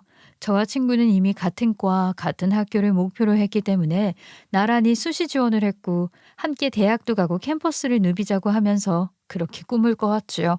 근데 그 결과는 저만 합격을 했을 뿐 친구는 불합격 결과를 받게 되었어요. 저 또한 저만 합격을 했다는 사실이 미안함이 컸고요. 친구 눈치를 보면서 조심스럽게 이야기를 꺼냈는데 친구의 반응은 제가 감히 예상하지 못할 만큼 싸늘했어요. 미수가 결과 봤어? 너 어떻게 됐어? 왜? 너는? 너 합격했어 설마? 대박이지. 나 합격했어. 근데 너는? 너도 당연히 합격했지? 뭐? 너가? 아니, 난 불합격. 아, 진짜 어이가 없네. 네가 붙었는데 내가 떨어졌다고? 진짜 기준 이상하네 그 학교. 뭐? 미수가 너 지금 뭐라고 했어? 아, 내가 붙었는데 네가 떨어져서 기분이 나쁜 거야? 응? 아, 아니야, 아니야. 아, 뭐 그럴 수도 있지. 아, 난 이제 그 학교 별로인 것 같아. 다른 학교 진학 준비해야겠다. 암튼 축하해. 친구의 마지막 말에 기분이 이상했던 저는 무슨 의미냐며 살짝 따지듯 물었고 그러자 친구는 기분이 나쁜 듯한 정색하던 표정을 금세 풀더니 웃으면서 축하 같지 않은 축하를 해주더라고요. 그 말에 상황은 일단락되긴 했지만 그래도 합격을 한 저에게 기분 좋은 축하를 해주지 않는 모습이 서운했어요. 저를 확실히 본인보다 하대하는구나 싶은 느낌을 지울 수 없는 건 당연했지요. 하지만 저 혼자 합격을 했던 상황이니 미안함에 더 이야기를 하지 않았어요. 친구도 불합격을 하니 예민했을 것이라고 생각하며 넘겼고요. 지금 생각해보니까 제가 바보 같았던 것 같네요. 그 후로 친구에게 제대로 된 배신을 당하게 되고 나서야 저를 정말 진심으로 생각해주는 친구가 아니라는 걸 알게 됐거든요. 친구는 저와는 다른 대학 진학을 했지만 같은 지역 내 학교였기 때문에 대학을 간 후에도 자주 만났고 연락도 주고받았어요. 대학 신입생들이 모두 다 그렇듯 전 드디어 설레는 첫 연애를 했고 연애를 하다 보니까 친했던 친구와도 자주 만나지 않게 되더라고요. 그런 제 모습이 서운했던 건지 친구는 연락을 해오면서 저에게 대놓고 서운함을 표현했고 저는 미안한 마음에 친구에게 제 남자친구를 소개해 줄 테니까 자리를 마련하자고 제안을 했어요. 당연히 제 남자친구를 소개한다고 해서 무슨 일이 날 것이라는 생각은 전혀 하지 않았고요. 그렇게 즐거운 시간을 보냈고 그 후의 일상은 아무렇지 않게 흘렀어요. 그런데 친구와의 만남이 있고 난 후 정확하게 2주 뒤 남자친구는 저에게 갑작스러운 이별을 통보했어요. 저는 태어나 처음 겪어보는 이별에 누구보다 힘들어했고 그런 저를 위로해준 건 당연히 가장 친했던 친구 미숙이었어요. 그렇게 친구로 인해 마음의 안정을 찾아가던 어느 날 우연히 친구를 만나려 친구 학교 캠퍼스로 갔는데 와, 그날 제가 본 광경은 충격 그 자체였어요. 그리고 저는 그날 제 학창 시절과 신입생 시절을 함께 보내온 친구와 절교를 하게 됐죠. 갑작스럽게 이별 통보를 받고 난 후 힘들어했던 저를 뻔히 알고 있으면서 위로까지 해줬던 제 친구 옆에서는 다름 아닌 제 전 남자친구가 있지 뭐예요? 심지어 그 둘은 누가 봐도 연인 관계 같아 보이더라고요. 너무 화가 나고 너무 배신감이 드는 마음에 그 자리에서 직접 두 사람에게 가서 따졌어요. 지금 두 사람 뭐 하는 거야? 야, 이미수, 너 어떻게 이럴 수가 있냐? 내가 그동안 너한테 얼마나 힘들다고 했는데 지금 이게 무슨 상황이냐고. 눈치는 빨라서 알게 됐네. 뭘 무슨 상황이야. 보는 그대로지. 우리 사겨. 그렇게 된 지 좀 됐어. 내가 설명할게. 우리들이 왜 이렇게 된 거냐면 아니, 네 대답 안 중요해. 야, 이미수, 너 어떻게 이럴 수가 있어? 너 진짜 소름 돋는다. 너 내가 힘들어하는 거 다 받고 위로까지 해줬잖아. 근데 이런 식으로 행동한다고? 그게 뭐 어때서. 얘가 나를 줘야 한다는데 그런 거절을 해? 너랑은 이미 정리가 된 상황이잖아. 이런 걸 내 책임인 것처럼 하면 나도 곤란해. 이제는 너 무서워서 못 만나겠다. 우리 사이 여기까지 정리하자. 저는 그 당시 전 남자친구의 변심보다 아무렇지도 않게 저를 대하고 전 남친과 만나고 있던 친구의 모습이 더 소름이 돋고 배신감이 들었어요. 그리고 그 일을 계기로 저는 친구와 완전히 절교를 했고요. 친구와 절교 후 초반에는 어색함도 있고 괜히 연락을 해보고 싶다는 마음이 들기도 했지만 절대 먼저 연락을 하거나 관계를 다시 되돌리려 노력하진 않았어요. 가만히 과거를 회상해 보니 그 친구는 저를 친구가 아닌 들러리 정도로 생각하며 지냈던 게 맞는 것 같기도 했고요. 그 후 저는 누구보다 성실하게 대학 생활에 매진을 했고 졸업과 동시에 취업에도 성공을 했어요. 대학 생활과는 또 다른 회사 생활에 재미를 느끼면서 하루하루 일을 하며 지냈어요. 그러던 중 우연히 제가 일을 하는 회사에서 외주업체로 일을 해오던 남편을 만나게 되었고 누구보다 친절하고 자상한 것뿐만 아니라 여자의 마음까지 잘 이해하는 남편의 모습에 반해서 2년 연애를 한 끝에 결혼을 하게 됐어요. 남편과의 결혼 생활은 매일매일이 꿈만 같을 것이라고 생각했지만 막상 결혼은 현실이라는 이야기가 딱 들어맞듯 생각하는 것과는 완벽하게 달랐어요. 제가 남편의 모습 중에 반했던 포인트가 하나 있었는데요. 그게 누구보다 가족을 생각하는 모습과 우선하는 모습 때문이기도 했어요. 이런 모습을 보니까 당연히 결혼을 하고 난 후에는 저희 가족을 누구보다 잘 챙길 것이라고 생각을 했거든요. 근데 제 생각은 완벽하게 빗나갔어요. 빗나가는 수준을 넘어 제 발목을 잡는 일이 되었죠. 알고 보니 남편은 엄청난 마마보이였고 시어머니 역시 그런 남편을 가족이라는 이름 하에 올가매고 계셨거든요. 물론 처음부터 남편과 시어머니의 본 모습을 알진 못했지만 시간이 지날수록 남편의 이상한 행동과 시어머니의 태도가 불편해지기 시작하더라고요. 그리고 이상하다는 것을 제대로 느낀 사건은 바로 저희 부부가 아파트로 이사를 가게 되면서 생기게 되었어요. 요즘 다 그렇듯 그리 큰 집은 아니었고 방 3개 정도의 25평 정도의 아파트로 이사를 가게 됐거든요. 저는 너무 들떠 있었죠. 우리 신혼생활 시작부터 빌라에서만 해봤는데 드디어 아파트로 이사 가보네. 전세이긴 해도 나는 기분이 너무 좋다. 당신도 그렇지? 그렇지. 아파트는 빌라나 주택보다 훨씬 더 살기 좋겠지? 당연하지. 사람들이 괜히 아파트 노래 부르는 게 아닐걸. 신이나 남편에게 기분이 좋다고 이야기를 하는데 남편은 함께 좋아한다고 하기보다는 뜨뜨미지근한 태도로 답을 하더니 출근을 슉 하고 해버리더라고요. 조금 예민한 태도에 이상함을 느끼긴 했지만 별로 신경 쓰지 않았고요. 퇴근을 하고 집으로 돌아오더라고요. 평소보다 늦게 도착을 했기에 어디 들렸다 왔냐고 물었는데 남편은 시댁에 들렸다 왔다고 이야기를 하면서 저에게 본격적으로 받아들이기 어려운 황당한 제안을 하기 시작했습니다. 물론 양심은 있는지 우물쭈물한 태도로 이야기를 시작하더라고요. 왜? 어머님 뵙고 왔는데 뭐 어디 안 좋으시대? 아, 왜 말을 하려다 말고 또 물들여? 아니, 뭐 엄마 건강하시지? 근데 그보다 혹시 우리 아파트 방 3개인데 방 2개 남지 않나? 방? 아이, 옷방하고 작업방 하나 두고 그러면 안 남지. 잠자는 안방 제외하고. 옷은 옷장에 넣는 건데 뭐. 저기 우리 엄마도 아직 전세로 살고 있는데 이번에 만기래. 아, 그러셔? 재계약하신대? 그게 아니라 빌라 전세 계약이 다 끝난 김에 우리랑 같이 좀 살면 어떨까 싶어서. 우리 엄마랑 동생도 아파트 한 번도 못 살아봤잖아. 내가 혼자 아파트 가려니까 마음이 좀 걸리네. 저는 남편 입에서 나온 얘기를 듣고 황당함은 물론이거니와 어이가 없어서 다시 한번 재질문을 했어요. 아파트를 구하게 된 건 우리 둘인데 갑자기 시어머니와 시누이까지 함께 살면 안 되냐는 이야기를 들으니 황당하기도 하고 어이가 없어서요. 저는 약간은 짜증스러운 말투로 변해 남편에게 쏘아대듯 이야기를 했어요. 뭐? 아, 그게 무슨 소리야. 잘 살고 계시는 집도 있고 거기 연장도 분명 될 텐데 갑자기 왜 같이 살자는 거야? 아파트에 못 살아보셨다는 황당한 이유로?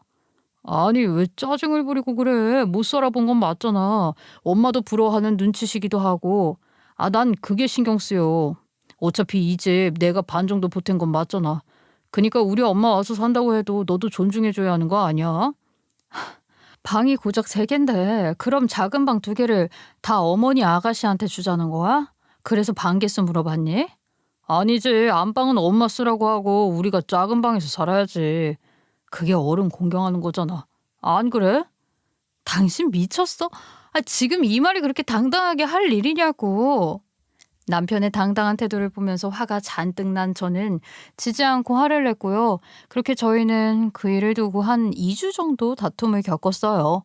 하지만 이혼을 할 것도 아니고 이 이야기를 들은 이상 시어머니를 오지 못하게 한다면 제가 제일 나쁜 사람이 될 것만 같더라고요.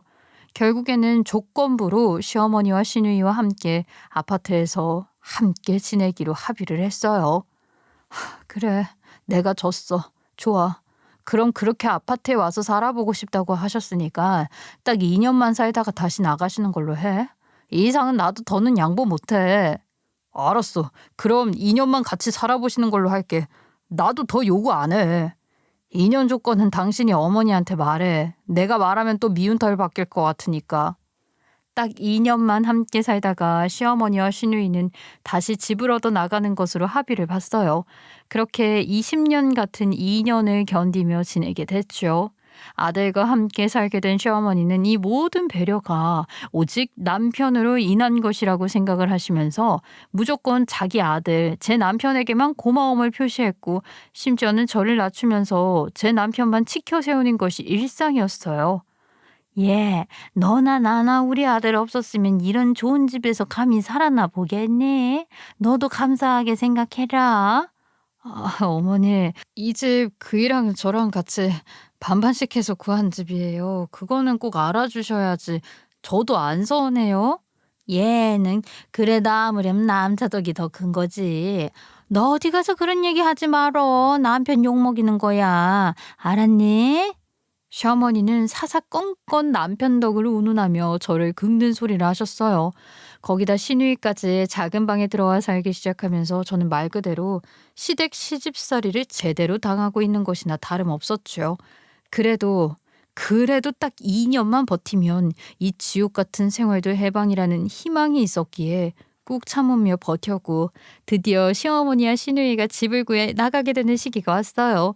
최대한 들뜬 마음을 들키지 않으려 노력을 했지만 저도 모르게 해방감이 느껴져서 조금은 밝게 이야기를 했던 것 같아요. 어머니, 이제 곧 이사 가셔야 하잖아요. 이전에 사시던 빌라를 다시 가시는 거예요? 준비하시는 거 어려우시면 말씀하세요. 제가 도와드릴게요. 너는 아주 내가 나가기만 손꼽아 기다린 애처럼 말한다. 네가 말 안 해도 쫓겨날 준비하고 있으니까 참견하지 말어라. 시어머니는 세상 싸늘한 표정과 목소리로 제 호의를 일축해 버리셨어요. 그 후로도 시어머니는 저를 보기만 하면 사사건건 불만이 많았고 트집을 잡기 바쁘셨어요. 그리고 그런 대화가 아니라면 평소엔 저와 대화도 섞지 않으셨고요. 그리고는 제 도움은 단 하나도 받지 않으신 채 이사를 나가버리셨죠. 물론요, 제 인사도 받지 않고 나가버리시더라고요. 2년이라는 시간이 지난 후에도 그러려니 하며 살 수 있을 줄 알았는데 약속은 약속이라는 말을 하며 이사를 나가라고 말을 하는 저에게 서운해서 그러시겠거니 생각하며 넘겼지만 결국에는 시어머니로 인해 남편과 제가 갈등이 더 크게 생겼어요. 시어머니가 이사를 나가신 후에도 남편은 꾸준히 시댁으로 오고 가면서 지냈고요. 그 과정에서 시어머니는 저에게 아기를 품으신 건지 남편에게 제 욕을 하기 시작하신 것 같더라고요. 아니, 더 정확하게 얘기하자면 가스라이팅을 하기 시작하신 거죠. 남편에게 화목했던 집안에 제가 들어옴으로 인해서 불화가 생기게 됐고 모든 원흉은 집에 여자 하나가 잘못 들어와 생겼다면서 그렇게 가스라이팅을 하기 시작한 거였어요. 황당한 건 남편 역시 이런 내용을 숨기지 않고 저에게 모두 이야기를 했다는 것이었죠. 아유, 엄마가 많이 서운해. 너 좀 너무했던 거 아니야? 집에 여자가 잘못 들어와서 집이 다 망했다고 하시더라. 당신은 그 말을 와서 전하는 게 아니라 중재할 생각은 없던 거야? 엄마 말 틀린 거 하나도 없잖아. 엄마랑 동생은 어떤 상황에서 날 버리지 않지만 너는 우리 가족을 버렸잖아. 아, 진짜 이혼하고 싶다. 남편의 입에서 나온 이혼이라는 말은 아마도 시어머니의 작품이라는 걸 저는 알고 있었어요. 남편이 중심을 잡고 저와의 관계를 유지해 주길 바랬지만 그거는 제 욕심일 뿐이었죠. 남편은 매일같이 저를 원망하며 이혼 요구를 하다가 말이 통하지 않자 결국 집을 나갔고 전 그렇게 남편과 별거 생활을 강제로 시작하게 되었어요. 초반에는 저 역시 이런 상황을 해결해 볼 마음으로 여러 차례 시댁에 찾아가 이야기를 해보기도 하고 노력을 했지만요. 돌아오는 건 오히려 남편과 헤어져 주길 바라는 시어머니의 대답뿐이었답니다. 너 온 김에 도장 찍고 가. 어? 위자료는 줄 생각 없다. 어머니, 이건 남편과 제 문제예요. 어머니가 내미실 서류도 아니라고요. 아, 정말 너무하시네요. 제가 그렇게 싫으세요? 아이, 이게 내 아들 생각이야. 그러니까 너는 이혼이나 해줄 생각해. 응? 앞으로 우리 아들 인연은 내가 직접 정할 거야. 시어머니의 태도와 말에 저는 더 할 말이 없었고요. 그 뒤로 저 역시 남편을 찾지 않았어요.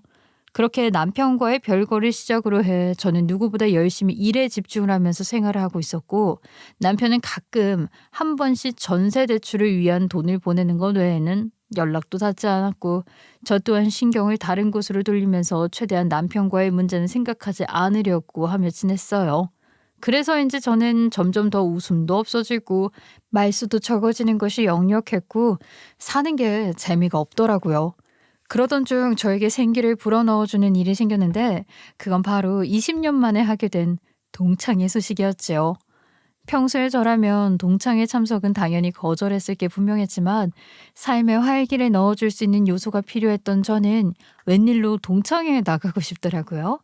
마음의 결심을 하고 난 후 나가게 된 동창회에서 운명처럼 절교를 해서 연락을 끊고 살던 제 단짝 친구 미숙이를 만나게 되었어요. 사실 그 당시에는 다시는 보고 싶지 않은 친구였지만 그래도 동창회에 와서 만나니까 좀 반가운 마음이 들기도 하고 옛날 일은 다 의미가 없는 건 아닌가 싶은 생각이 들기도 하더라고요.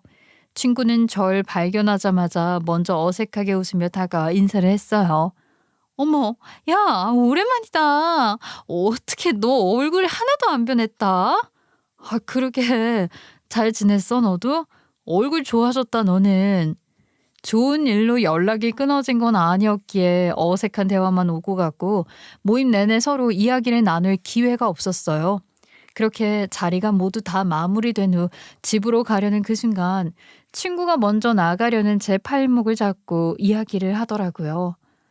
미자야, 오랜만에 만났는데 회푸나 풀고 가라. 커피나 한잔하고 갈래? 친구의 말에 못 이기는 척 카페로 이동을 했고 어떻게 사는지 그동안 뭘 했는지 등 겉도는 이야기만 주고받으면서 의미 없는 대화를 나눴어요. 그러던 중 친구가 먼저 뭔가 결심한 표정을 하더니 먼저 이야기를 꺼내더라고요. 내가 정말 실망스러운 일로 너랑 연락을 끊었잖니? 아, 그때 이후로 정말 후회 많이 했어. 남자가 다 뭐라고. 생각해보면 나는 너한테 미세한 열등감이랄까? 그런 게 있었던 것 같아. 미안했고 꼭 사과하고 싶었어. 얘 무슨 20년이나 지난 얘기를 새삼스럽게 하니. 이렇게 만나서 마주하고 있으면 다 용서한 거고 잘 지내는 거지. 너랑 그렇게 한순간에 절교하고 보니까 너무 공허하고 외롭더라. 그래서 나 진짜 후회 많이 했어. 이렇게 만난 건 너한테 사과하라는 운명인 것 같아.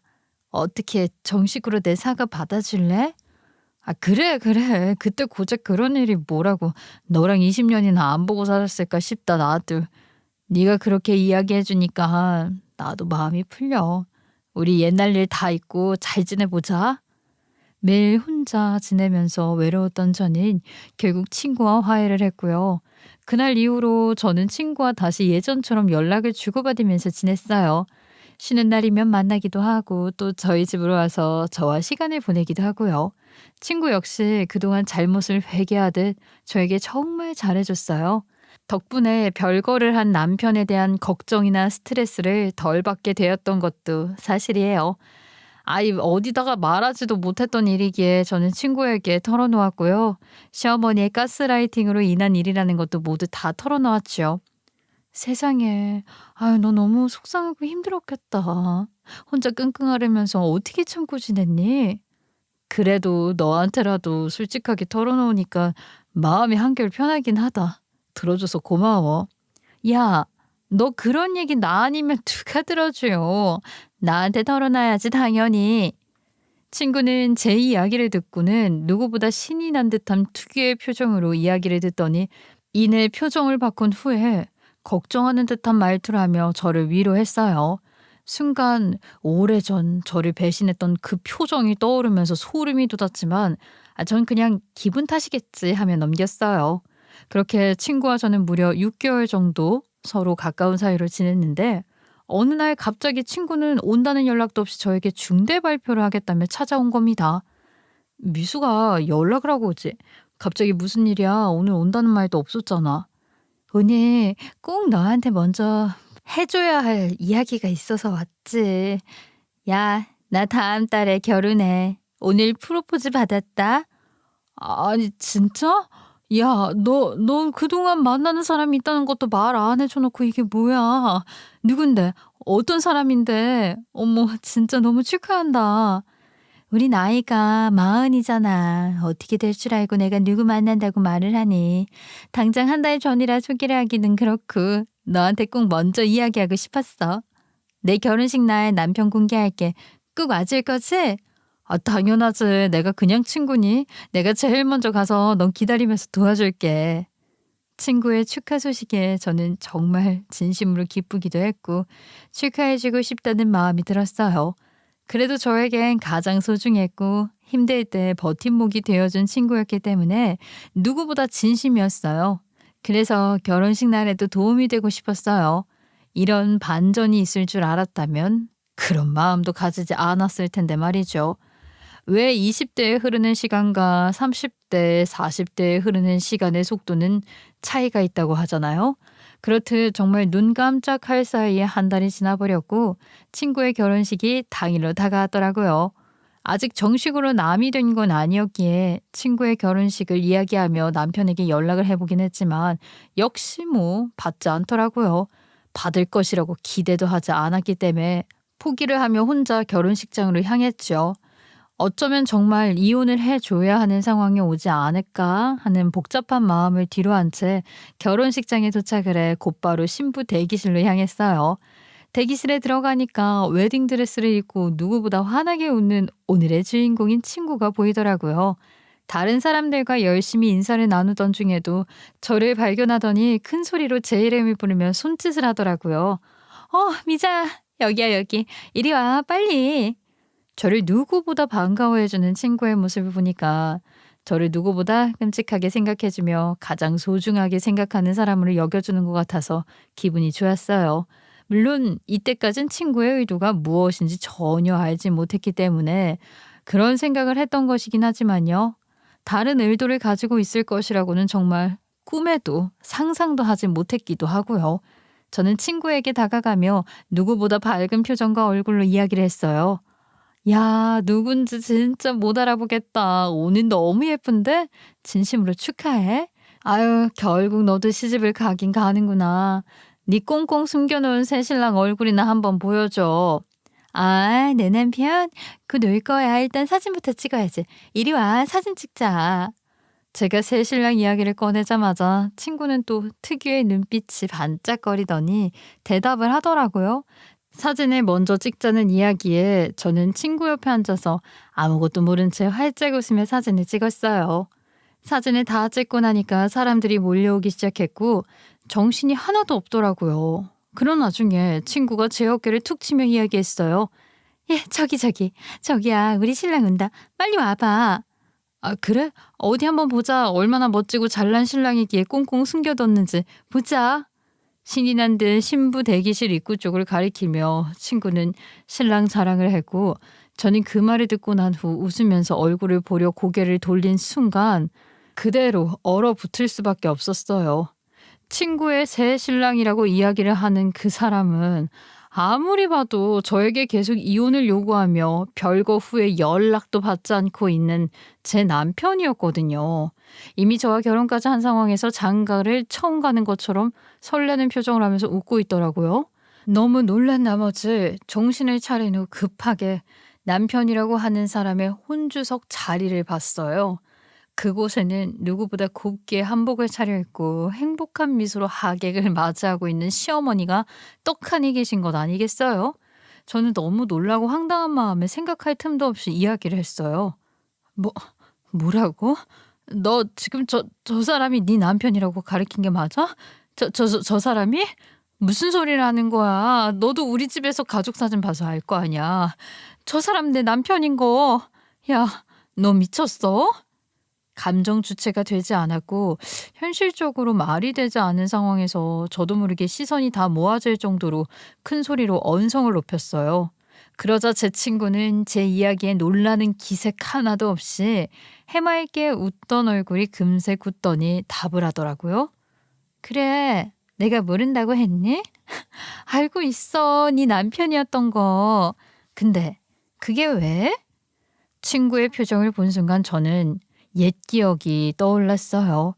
그동안 쎄한 표정과 눈빛을 보내는 순간들은 늘 제가 불행하거나 불리한 상황이 왔을 때 신이나 죽겠다는 표정을 숨기기 위해서 보였던 친구의 표정이라는 것을 말이죠.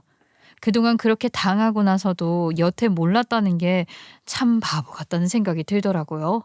저는 이내 마음을 가다듬고 황당한 마음으로 이야기를 시작했어요. 뭐? 너 지금 그렇게 당당할 일이야, 이게? 다 알면서 어떻게 남편이라고 나한테 아무렇지도 않게 소개를 할 수가 있어. 야, 너 정말 이거 진심이야? 설명해. 빨리 똑바로 다 설명해. 아, 뭘 그렇게 난리를 치는 거야. 넌 그럼 그때 네가 내 소문을 그렇게 안 좋게 내고 친구들도 학교 동기들에게도 그렇게 희대의 나쁜 년을 만들었는데 그 일을 잊고 너하고 내가 속 좋게 지낼 줄 알았어? 뭐? 너 그러면 그동안 복수하고 싶은 마음에 그랬다는 거야? 그렇잖아. 너 참 속도 좋다. 아니, 이건 좀 바보 같은 건가? 내가 그럼 그런 일을 당하고도 너한테 사과를 할 줄 알았냐고. 하긴 지가 당한 게 아니니까 원래 가해자는 기억도 못 하잖아. 친구는 제 말에 화가 나고 억울함이 있는지 안색을 모두 다 바꾸더니 저에게 쏘아대듯 이야기를 했고 저는 그 말을 듣고도 어이가 없기도 하고 화가 나는 마음에 똑같이 쏘아대듯이 말했어요. 뭐? 너 지금 무슨 소리를 하는 거야? 그때도 지금도 상식적이지 않은 행동을 하는 건 내가 아니라 너야. 네 행동에 네가 지금 지탄을 받을 일을 왜 나 때문이라고 하는데 그래서 너 지금 이게 복스럽시고 꾸민 일이라는 거야? 친구는 제 이야기를 듣고 비웃듯 웃더니 이내 크게 웃기 시작했고 그 순간 남편은 아주 밝은 표정으로 제 친구에게 다가오던 중 저를 발견하고 굳어버린 듯 하더라고요. 그 모습을 본 친구는 오히려 당당하게 이야기를 했죠. 오빠, 빨리 이리로 와. 숨길 이유 없잖아. 어차피 이혼하고 싶은데 헤어져 주지도 않는 거라면서. 아, 우리가 뭐 죄졌어? 그래, 그건 그렇지. 이렇게 만난 김에 이혼 좀 해줘라. 아, 좀 제발 해줘. 너는 내가 그렇게 좋냐? 남편의 입에서 나오는 말까지 듣게 되니 지금 무언가 잘못 돌아가고 있다는 걸 직감하게 되었어요. 이게 현실이 아닌 것 같기도 했고요. 그리고 신부 대기실은 저와 남편 그리고 친구 덕분에 아수라장이 됐는데요. 이 소식을 듣게 된 시어머니는 상황을 본다며 뒤따라 들어오셨고 이내 저를 발견하더니 또다시 불쾌한 이야기를 늘어놓기 시작하셨어요. 아유, 왜 이렇게 소란스러운 거야? 아니, 얘는 또 여기 왜 왔어? 좋은 날 기운 부정 타게. 아이, 나가. 너 얼른 나가. 아니 어머니도 지금 이 말도 안 되는 상황 그럼 다 알고 계셨던 거예요? 예? 정말 그래요? 그래, 안 그러면 내가 여기 왜 있겠니? 내가 주선했어. 어? 네 친구라는 건 사실 뭐 그 이후에 알긴 했지만 너는 예전에도 참 못됐었더라. 우리 예비 며느리 괴롭히기나 하고. 어차피 이혼할 거나 마찬가지고 네가 안 하면 소장이라도 보내려고 했어. 그러니까 결혼 망칠 생각하지 말고 조용히 나가. 정식 결혼을 하고 혼인신고까지 모두 마친 진짜 며느리가 앞에 있는데 시어머니는 저에게 방해를 하지 말라고 이야기를 하시며 결혼식장을 나가라는 말을 하시는 게 아니겠어요? 그 말을 들으니 온몸에 피가요. 정말 한 번에 빠져나간다는 게 이런 느낌인가 싶은 기분이 들더라고요. 그리고는 이내 화가 나거나 감정적인 상태가 되기보다는 오히려 초연한 마음이 들더라고요. 신부 대기실에서 일어난 언쟁으로 인해서 결혼식장은 이미 아수라장이 된 상태였어요. 사람들은 신부 대기실에서 남자 하나를 둔 채 다투는 저희를 구경거리 보듯 보고 있었고요. 이대로 결혼식장을 나간다면 시어머니가 원하는 대로 빠져주는 것 같은 생각에 그냥 나갈 수는 없겠다는 생각이 들기도 했지만 그렇다고 해서 그냥 버틴다고 제가 이 결혼을 막을 수 있을까 싶은 생각도 같이 들어 마음이 복잡했어요. 그렇게 어떻게 행동을 하는 것이 저에게 가장 좋은 선택이 되는 것인지 감도 잡히지 않은 상황에서 머리만 바쁘게 돌아가고 있었죠. 가뜩이나 정신이 하나도 없는 상태에서 다음 스텝까지 생각하려고 하니까 아우 정말 머리가 아프더라고요. 하지만 정신을 똑바로 차리는 생각을 하고 또 했어요. 그리고 결국 결론을 내렸죠. 제가 이 자리에서 이런 말도 안 되는 상황을 알게 된 이상 깽판을 친다고 하더라도 제 속이 시원해질 만큼 속 시원한 복수가 될 것 같지는 않다는 것이 결론이었어요. 그래서 저는 그 자리를 더 이상 버티지 않고 후위를 도모하기 위해 조용히 결혼식 축하를 해주며 밖으로 나오게 됐죠. 그곳을 나가는 발걸음이 가볍진 않았지만 그래도 절대 티내지 않고 당당하게 나가야 했어요. 좀 더 제대로 된 복수를 하기 위해서는 이 자리를 떠나 한 번 물러서야 한다는 것이 제 판단이었거든요. 정말 식장을 벗어나는 내내 무슨 정신으로 그리고 어떤 마음으로 걸어 나왔는지 기억도 나지 않을 정도였어요. 온몸이 부들부들 떨리는데 티는 낼 수도 없으니 어떻게 해서든 아무렇지 않은 표정을 지으면서 도도하게 걸어 나왔죠. 물론 식장을 나가기 전 저에게 제대로 뒤통수를 친 친구에게 한마디 날려주는 것은 잊지 않았어요. 그래, 이렇게 더러운 것을 내가 똑같이 깽판을 친들 무슨 의미가 있겠니? 그래, 너는 예전부터 나를 참 부러워했지. 내가 가진 건 다 가지고 싶었고 근데 마음대로 되지는 않았지만 그래서 결국 내 남편까지 가로챈 후에 살고 싶었니? 심지어 새 것도 아닌 헛 것인데 말이야. 네 인생을 걸 만큼 내가 부러웠다니 유감이다. 저는 제가 지을 수 있는 비열한 표정을 최대한 지으면서 또박또박 그 주변 모든 사람들이 들을 수 있도록 이야기를 했어요. 그러자 제 말을 들은 친구는 발끈한 듯 화를 내면서 받아치더라고요. 뭐? 야, 너 말 다 했어? 미친 거 아니야? 너 말 조심해. 네가 버림받은 거지 내가 버림받은 게 아니라고. 난 진짜 예전부터 그런 네가 싫었어. 불쌍해서 놀아줬더니 기어오르고 결국 관심이나 좋은 건 네가 다 가져가고 이번엔 네가 진 거야. 그러니까 내 결혼 방해하지 말고 나가. 그래? 그동안 그래서 그렇게 나를 부러워하고 내가 가진 것이면 다 뺏고 싶었구나. 그래, 어디 한번 잘 살아봐. 네 덕에 정말 많은 것들이 다 결심이 섰다, 야. 근데 어쩌냐? 동창들은 이미 내 남편 얼굴 다 알거든. 하나같이 나한테 물어볼 텐데 그럼 내가 잘 말해줄게. 그때처럼 결혼 축하한다. 결혼 선물도 곧 보낼 테니까 기다리고. 친구의 말이 듣고 난 후에 지지 않으려고 똑같이 한마디 받아쳐주고는 더 이상 이야기를 듣지 않고 그대로 돌아서서 식장을 나왔어요. 친구는 화가 난 듯 저를 끝까지 째려봤지만 저는 더 말을 섞고 싶지 않았기도 하고요. 참 웃기게도 결혼식은 그대로 진행이 되었다고 하더라고요. 하지만 일반적인 결혼식과는 다르게 뭔가 좀 스산하고 정신이 없는 결혼식일 수밖에 없었죠. 저와 언쟁을 하기도 했고 동창들은 다 아는 제 남편과 결혼을 하는 친구의 모습을 보면서 뭔가 깨림칙한 결혼식이었을 테니까요. 이 이야기는 후에 결혼식을 다녀온 친구들이 저에게 해준 덕에 알게 됐어요. 청첩장에 나온 남편 이름을 숨기기 위해 가면까지 쓴 정성이 아주 대단하다고요. 그러니 저도 친구들도 당연히 상간녀인 제 친구가 제 남편과 결혼식을 올릴 거라는 걸 그 누구도 몰랐죠. 친구는 그날 저에게 보란 듯이 복수를 하고 싶은 마음에 저를 결혼식장으로 불렀고 그 자리에서 남편을 소개했던 것 같았지만 오히려 본인에게 더 불리한 상황이 만들어진 결과를 초래했던 것이었어요. 본인도 눈치를 챘는지 그날의 분위기를 다 느꼈고 화를 삭히기 어려웠는지 기어코 또 저를 찾아와서 그 일에 대해 따지며 책임을 묻더라고요. 제대로 된 복수를 하기 위해 증거가 많이 필요했는데 친구의 잦은 방문은 저에게 이게 웬 떡이냐 싶은 기회였죠. 저는 그 기회를 놓치지 않고 친구와의 대화를 모두 다 녹음했어요. 결혼식도 네 마음대로 다 했는데 웬일로 나를 또 찾아왔어? 넌 무슨 할 말이 남았니? 우리 이제 볼 사이도 아닌 것 같은데. 내가 못 올 때 왔어? 네가 내 결혼식을 망친 건 맞잖아. 사과는 받아야겠어. 야, 이상하다. 사과는 내가 받아야 하는 거 아니니? 이혼도 안 한 내 남편 꼬셔서 결혼식까지 한 건 누가 봐도 바람이고 내연녀 짓인데 그걸 어떻게 나한테 사과를 받아? 누가 내연녀야? 내연녀는 내가 아니라 너지. 너는 이혼이나 해. 내가 다 알아보고 움직였지. 안 알아봤을 것 같아? 별거를 그렇게 오래 하면 이혼이나 다름이 없다고 했어. 그러니까 난 당당해. 어디 한번 법대로 해보려면 해보시지 그래? 그래? 법대로 하라는 거 진심이지? 친구의 마지막 말을 확인하듯 다시 한번 확인을 하고 난 후에 고스란히 녹음을 해뒀어요.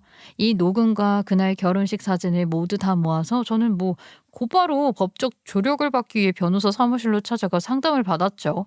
증거는 충분히 모았다고 생각했고 이제부턴 제가 어떤 복수를 할 수 있는지 제대로 알고 난 후에 대응을 해야 한다고 생각했거든요. 그동안 이혼에 대한 고민이 깊었던 건 사실이었지만 결국까지 이어진 마당에 이혼만은 하지 않았던 이유는 그저 제 마음의 결정 문제였지만 그 고민이 이렇게 긍정적인 영향으로 이어질 것이라고는 생각도 못했는데 이건 하늘이 절 돕는 것이나 다름없다는 생각을 했을 정도네요. 남편과 별거를 하고는 있지만 법적인 혼인신고를 한 부부였고 결혼식을 올리고 함께 살면서 생활비 명목으로 전세 대출금을 보냈던 것들이 큰 도움이 되었어요. 그러면서 남편과의 결혼 생활이 파탄에 이르지 않았다는 주장을 할 수 있다고 하더라고요. 게다가 제가 주기적으로 연락을 하기도 하고 시댁에 찾아간 일들도 결국 관계 회복을 위한 노력이었다고 볼 수 있다고 했고요. 이런 상황에서 내연녀를 둔 채 결혼식까지 올린 상황이라면 남편은 외도로 인한 유책 배우자가 될 수 있다고 했고 심지어는 시어머니의 종용으로 인해 상황이 이렇게 되었다는 것에 대해 손해배상 청구도 시도는 해볼 수 있다는 답변을 받았어요. 그리고 그 답변을 토대로 저는 본격적인 복수를 하기 위해서 남편에게는 그렇게 원하던 이혼 소송 소장을 그리고 시어머니에게는 손해배상 청구 소송을 동시에 진행하게 되었어요. 물론 그 전에 기회는 줬지만 그 기회를 모두 날린 건 남편이었고요. 당신이 그렇게 원하고 바라던 이혼, 이제는 내가 해줄 생각이 있어. 단, 조건이 있어? 그래, 드디어 이혼 좀 해줘라. 조건이 뭔데? 재산 분할, 우리 같이 맞벌이하고 집안일도 내가 더 많이 했으니까 지금 사는 집 나한테 그냥 줘. 그럼 위자료는 당신한테 청구 안 할게. 단, 당신 엄마 나 괴롭힌 값으로 3천만 원 주고. 야, 너는 양심이 좀 있어라. 말도 안 되는 소리를 해. 난 그렇게 못하니까 그렇게 알아. 아이, 소송하려면 하든지. 난 자신 있어. 분명 복잡한 소송이 아닌 협의를 통해서 마무리를 하려고 했지만 제 요구를 받아들이지 않았고 그렇게 남편의 뜻에 따라 본격적으로 법정 소송을 진행하게 됐어요. 아, 그리고 제 친구 그 상간녀는 어떻게 해결했냐고요? 상담 내용대로 아무리 별거를 하고 남처럼 지낸다고 하더라도 혼인신고까지 하면서 살았던 명백한 부부였고 그런 내가 있음을 알면서도 남편과 바람을 피우고 결혼식까지 올렸기 때문에 부정할 수 없는 상간녀인 친구에게 제대로 된 낙인을 찍어주기로 했어요. 본인이 부정을 한다면 뭐 법적으로 판단을 해서 낙인을 찍어줘야죠. 친구에게도 상간녀 소송을 진행했고요. 이 소장을 받으면 당연히 난리를 치며 찾아오겠구나 싶었는데 얘는 정말이지 제 예상을 한 번도 벗어나질 않더라고요. 아니나 다를까 소장이 송달된 후에 뒤집어질 듯 화가 난 표정으로 저에게 찾아왔더라고요. 뭐 그렇다고 해도 상관없었어요. 이미 보낸 소장을 취할 생각은 전혀 없었으니까요. 소장 받았니? 왜 이번엔 뭘 따지고 싶어서 왔어? 법적인 소송을 걸었으면 법대로 할 것이지. 야, 너는 내가 그렇게 보고 싶냐? 맨날 찾아오게. 야, 너는 네 얼굴 보고 싶은 줄 알아? 웃기지 마. 말도 안 되는 얘기를 잔뜩 써서 보내면 네가 이길 것 같지? 너 두고 봐. 내가 어떻게 대응하는지 똑같이 해줄 테니까. 아우, 그래. 그렇게 해. 너는 아무리 그래봐야 세컨드고 나는 법적으로 본처인데 우리나라 법원이 상간녀 편 들어줄까? 그리고 넌 상간녀가 맞는데 상간녀한테 소장 보내는 게 이상하니? 야, 네가 왜 본처야? 별거를 그렇게 오래 하고 남처럼 살았으면 남이지. 그리고 나 임신까지 한 여자야. 네 남편 애도 가졌다고. 근데 내가 왜 이런 수모를 당해야 해? 파탄 났으면서도 고집 피우면서 이혼도 안 해주는 너 때문에. 친구는 제 말을 듣고 감정이 극에 달했는지 뜬금없이 또 임신 커밍아웃까지 해가면서 저에게 아글아글 쓰더라고요. 그 이야기를 들으니 다소 놀랍기도 했지만 이내 정말 큰 소리로 웃을 수밖에 없었네요. 제가 너무 크게 웃어버려서요. 친구는 오히려 제 모습에 약이 오른 듯이 더 아글아글 쓰면서 소리를 지르더라고요. 그 모습을 보고 웃음을 멈춘 후에 회심의 일격을 날렸죠. 너무 웃겨. 야, 너 임신했다고? 네 남편한테도 말했니? 아니다. 네 남편 또 쪽팔려서 너한테 말 다 못했나 보다. 네가 임신 타령이나 하고 네 남편은 아냐고. 알면은 아마 난리가 났을 텐데. 야, 너 뭐라는 거야? 말을 알아듣게 해. 왜? 너는 못 가진 애를 내가 가지니까 셈이 막 나니? 그래서 그렇게 말을 이상하게 하는 거야? 얘는 진짜 모르나 보네. 얘 내가 왜 못 가졌는지 아니? 네가 사랑해서 죽고 못 사는 그 남편이 무정자증이라서 그래. 내 남편일 땐 창피할까 시댁에도 안 알렸던 사실인데 이렇게 배신할 줄은 몰랐지만 너 정말 임신했으면 그거 네 남편 애 아닌데? 제 마지막 말에 친구는 당황한 듯한 표정을 하며 말을 얼버무렸고요. 저는 그런 친구의 표정을 보면서 한마디 더 날렸어요. 결혼을 하든지 말든지는 네 맘대로 해.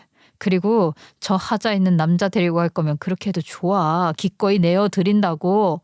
어차피 이혼도 하고 있으니까. 근데 내 인생을 이렇게 파란만장하게 만들고 또 한 번 내 것을 뺏으려고 했던 네 행동은 절대 그냥 넘어가지 않을 거야. 이렇게 너한테 말 상대해주는 것도 오늘이 끝이야. 그렇게 친구에게 마지막 경고의 말을 날린 후에 전 자리를 떴고 더는 친구라고 부르고 싶지도 않은 상간녀와의 대화를 마무리했어요. 그리고는 예정하고 있었던 법적 절차를 동원해서 제가 할 수 있는 복수란 복수는 모두 다 진행했지요. 꽤 오랜 시간이 걸릴 것 같던 법적 소송은 결국 시간이 흐름과 동시에 끝이 오는 날이 오더라고요. 그 결과 상간녀 낙인은 제 목적대로 찍히게 되었고 부정행위가 인정되면서 판결로 정식 손해배상금을 지급하라는 판결을 받았어요. 억울하고 화가 나는지 곧바로 항소를 했던 것 같긴 하지만 변하지 않는 사실로 항소를 해봤자 의미가 없었고요. 결국에는 상간녀의 패소로 마무리가 되었죠. 잘 몰랐는데 이혼 소송과 상간 소송을 동시에 하니까 두 사건이 함께 진행이 되더라고요. 덕분에 이혼 소송도 마무리가 되었어요. 아이가 없으니 편하게 이혼으로 이어질 수 있을 줄 알았는데 와, 생각보다 다퉈야 할 상황들이 많았고요. 무엇보다 단 1원도 저에게 주고 싶지 않은 전 남편으로 인해 시간이 좀 걸리긴 했어요. 뭐 결과적으로는 저는 전 남편과 깨끗하게 남이 되었고 위자료 3천만 원 그리고 재산 분할로 지금 제가 살고 있는 집 보증금 전체를 양도받을 수 있게 되었어요. 전 시어머니에게 청구했던 그 손해배상 결과는 어떻게 되었는지 궁금하시죠? 사실 유례가 없는 사안이기도 했긴 해서 인정 가능성이 낮다는 걸 알고 있었지만 전 시어머니가 소장을 받고 난 후 스트레스를 받았으면 하는 마음으로 보낸 목적도 있었기에 반은 성공했다고 생각해요. 물론 시어머니에게 손해배상금을 받아낼 수는 없었지만요. 그리고 이후에 동창들로부터 듣게 된 이야기가 있는데요. 상간녀에게는 아주 재미있는 일이 생겼더라고요. 야, 미숙이 걔 완전 난리 났잖아. 결혼식까지 아주 해대더니 결국 헤어졌다더라. 해? 왜? 찐사랑이는 것처럼 아주 죽고 못 살더니. 아유, 알기로는 그 남자가 무정자증이었대. 근데 그것도 모르고 미숙이가 지 남편한테 자기 임신했다고 좋지 않냐고 하면서 말했나 보던데. 뭐? 미치겠다 정말. 걔 왜 여전히 그렇게 바보 같니? 내가 분명 이야기를 해줬는데도 기어이 그걸 말했대? 뭐야? 넌 알고 있었어? 씨 없는 수박인 거? 내가 본처였는데 그것도 모를까 봐. 내가 예정 생각해서 그렇게 말해줬는데 아이고 그걸 또 못 참고 떠들더니 팽당했구만. 꼴 좋다 걔는. 전 남편이 무정자증이라는 건 저와 전 남편 단 둘만 알고 있는 사실이었는데 그것도 모른 채 당당하게 본인 아이를 가졌다는 이야기를 들으니 이걸 믿을 리가 없죠. 당연히 자신이 아닌 다른 사람의 아이를 가졌다고 생각할 수밖에. 정말 웃긴 건 전 시어머니의 태도였어요. 그 누구야? 너 그렇게 괴롭히던 시어머니 미숙이가 임신했다고 하니까 그렇게 좋아하면서 역시 집에 사람이 잘 들어와야 되니 어쩌니 하더니 뒤늦게 그 사실 알게 되고는 또 너한테 한 것처럼 미숙이 쳐냈다더라. 그 집은 그냥 시어머니가 아들 끼고 살면 돼. 그 나이 처먹도록 지 엄마 치마포 계산이 그러고 살지. 아우 이제 그 집 얘기 나한테 해주지 마. 나 진짜 듣기도 싫고 관심도 없다. 마지막 소식을 끝으로 더는 듣고 싶지 않으니 전달을 해주지 말라는 부탁으로 완벽하게 인연을 정리했어요.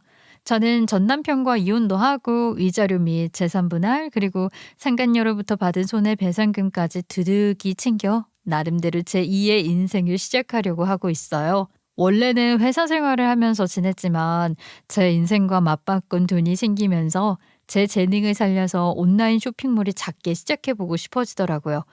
그래서 용기를 내서 시작을 했고요.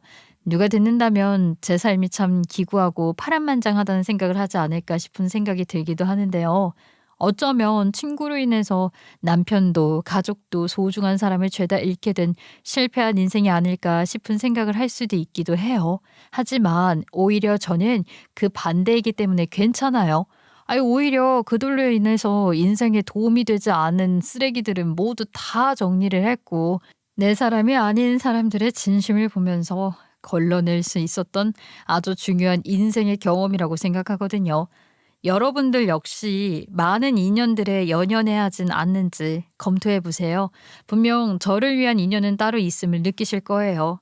저의 웃지 못할 이야기 긴 글 들어주셔서 감사합니다.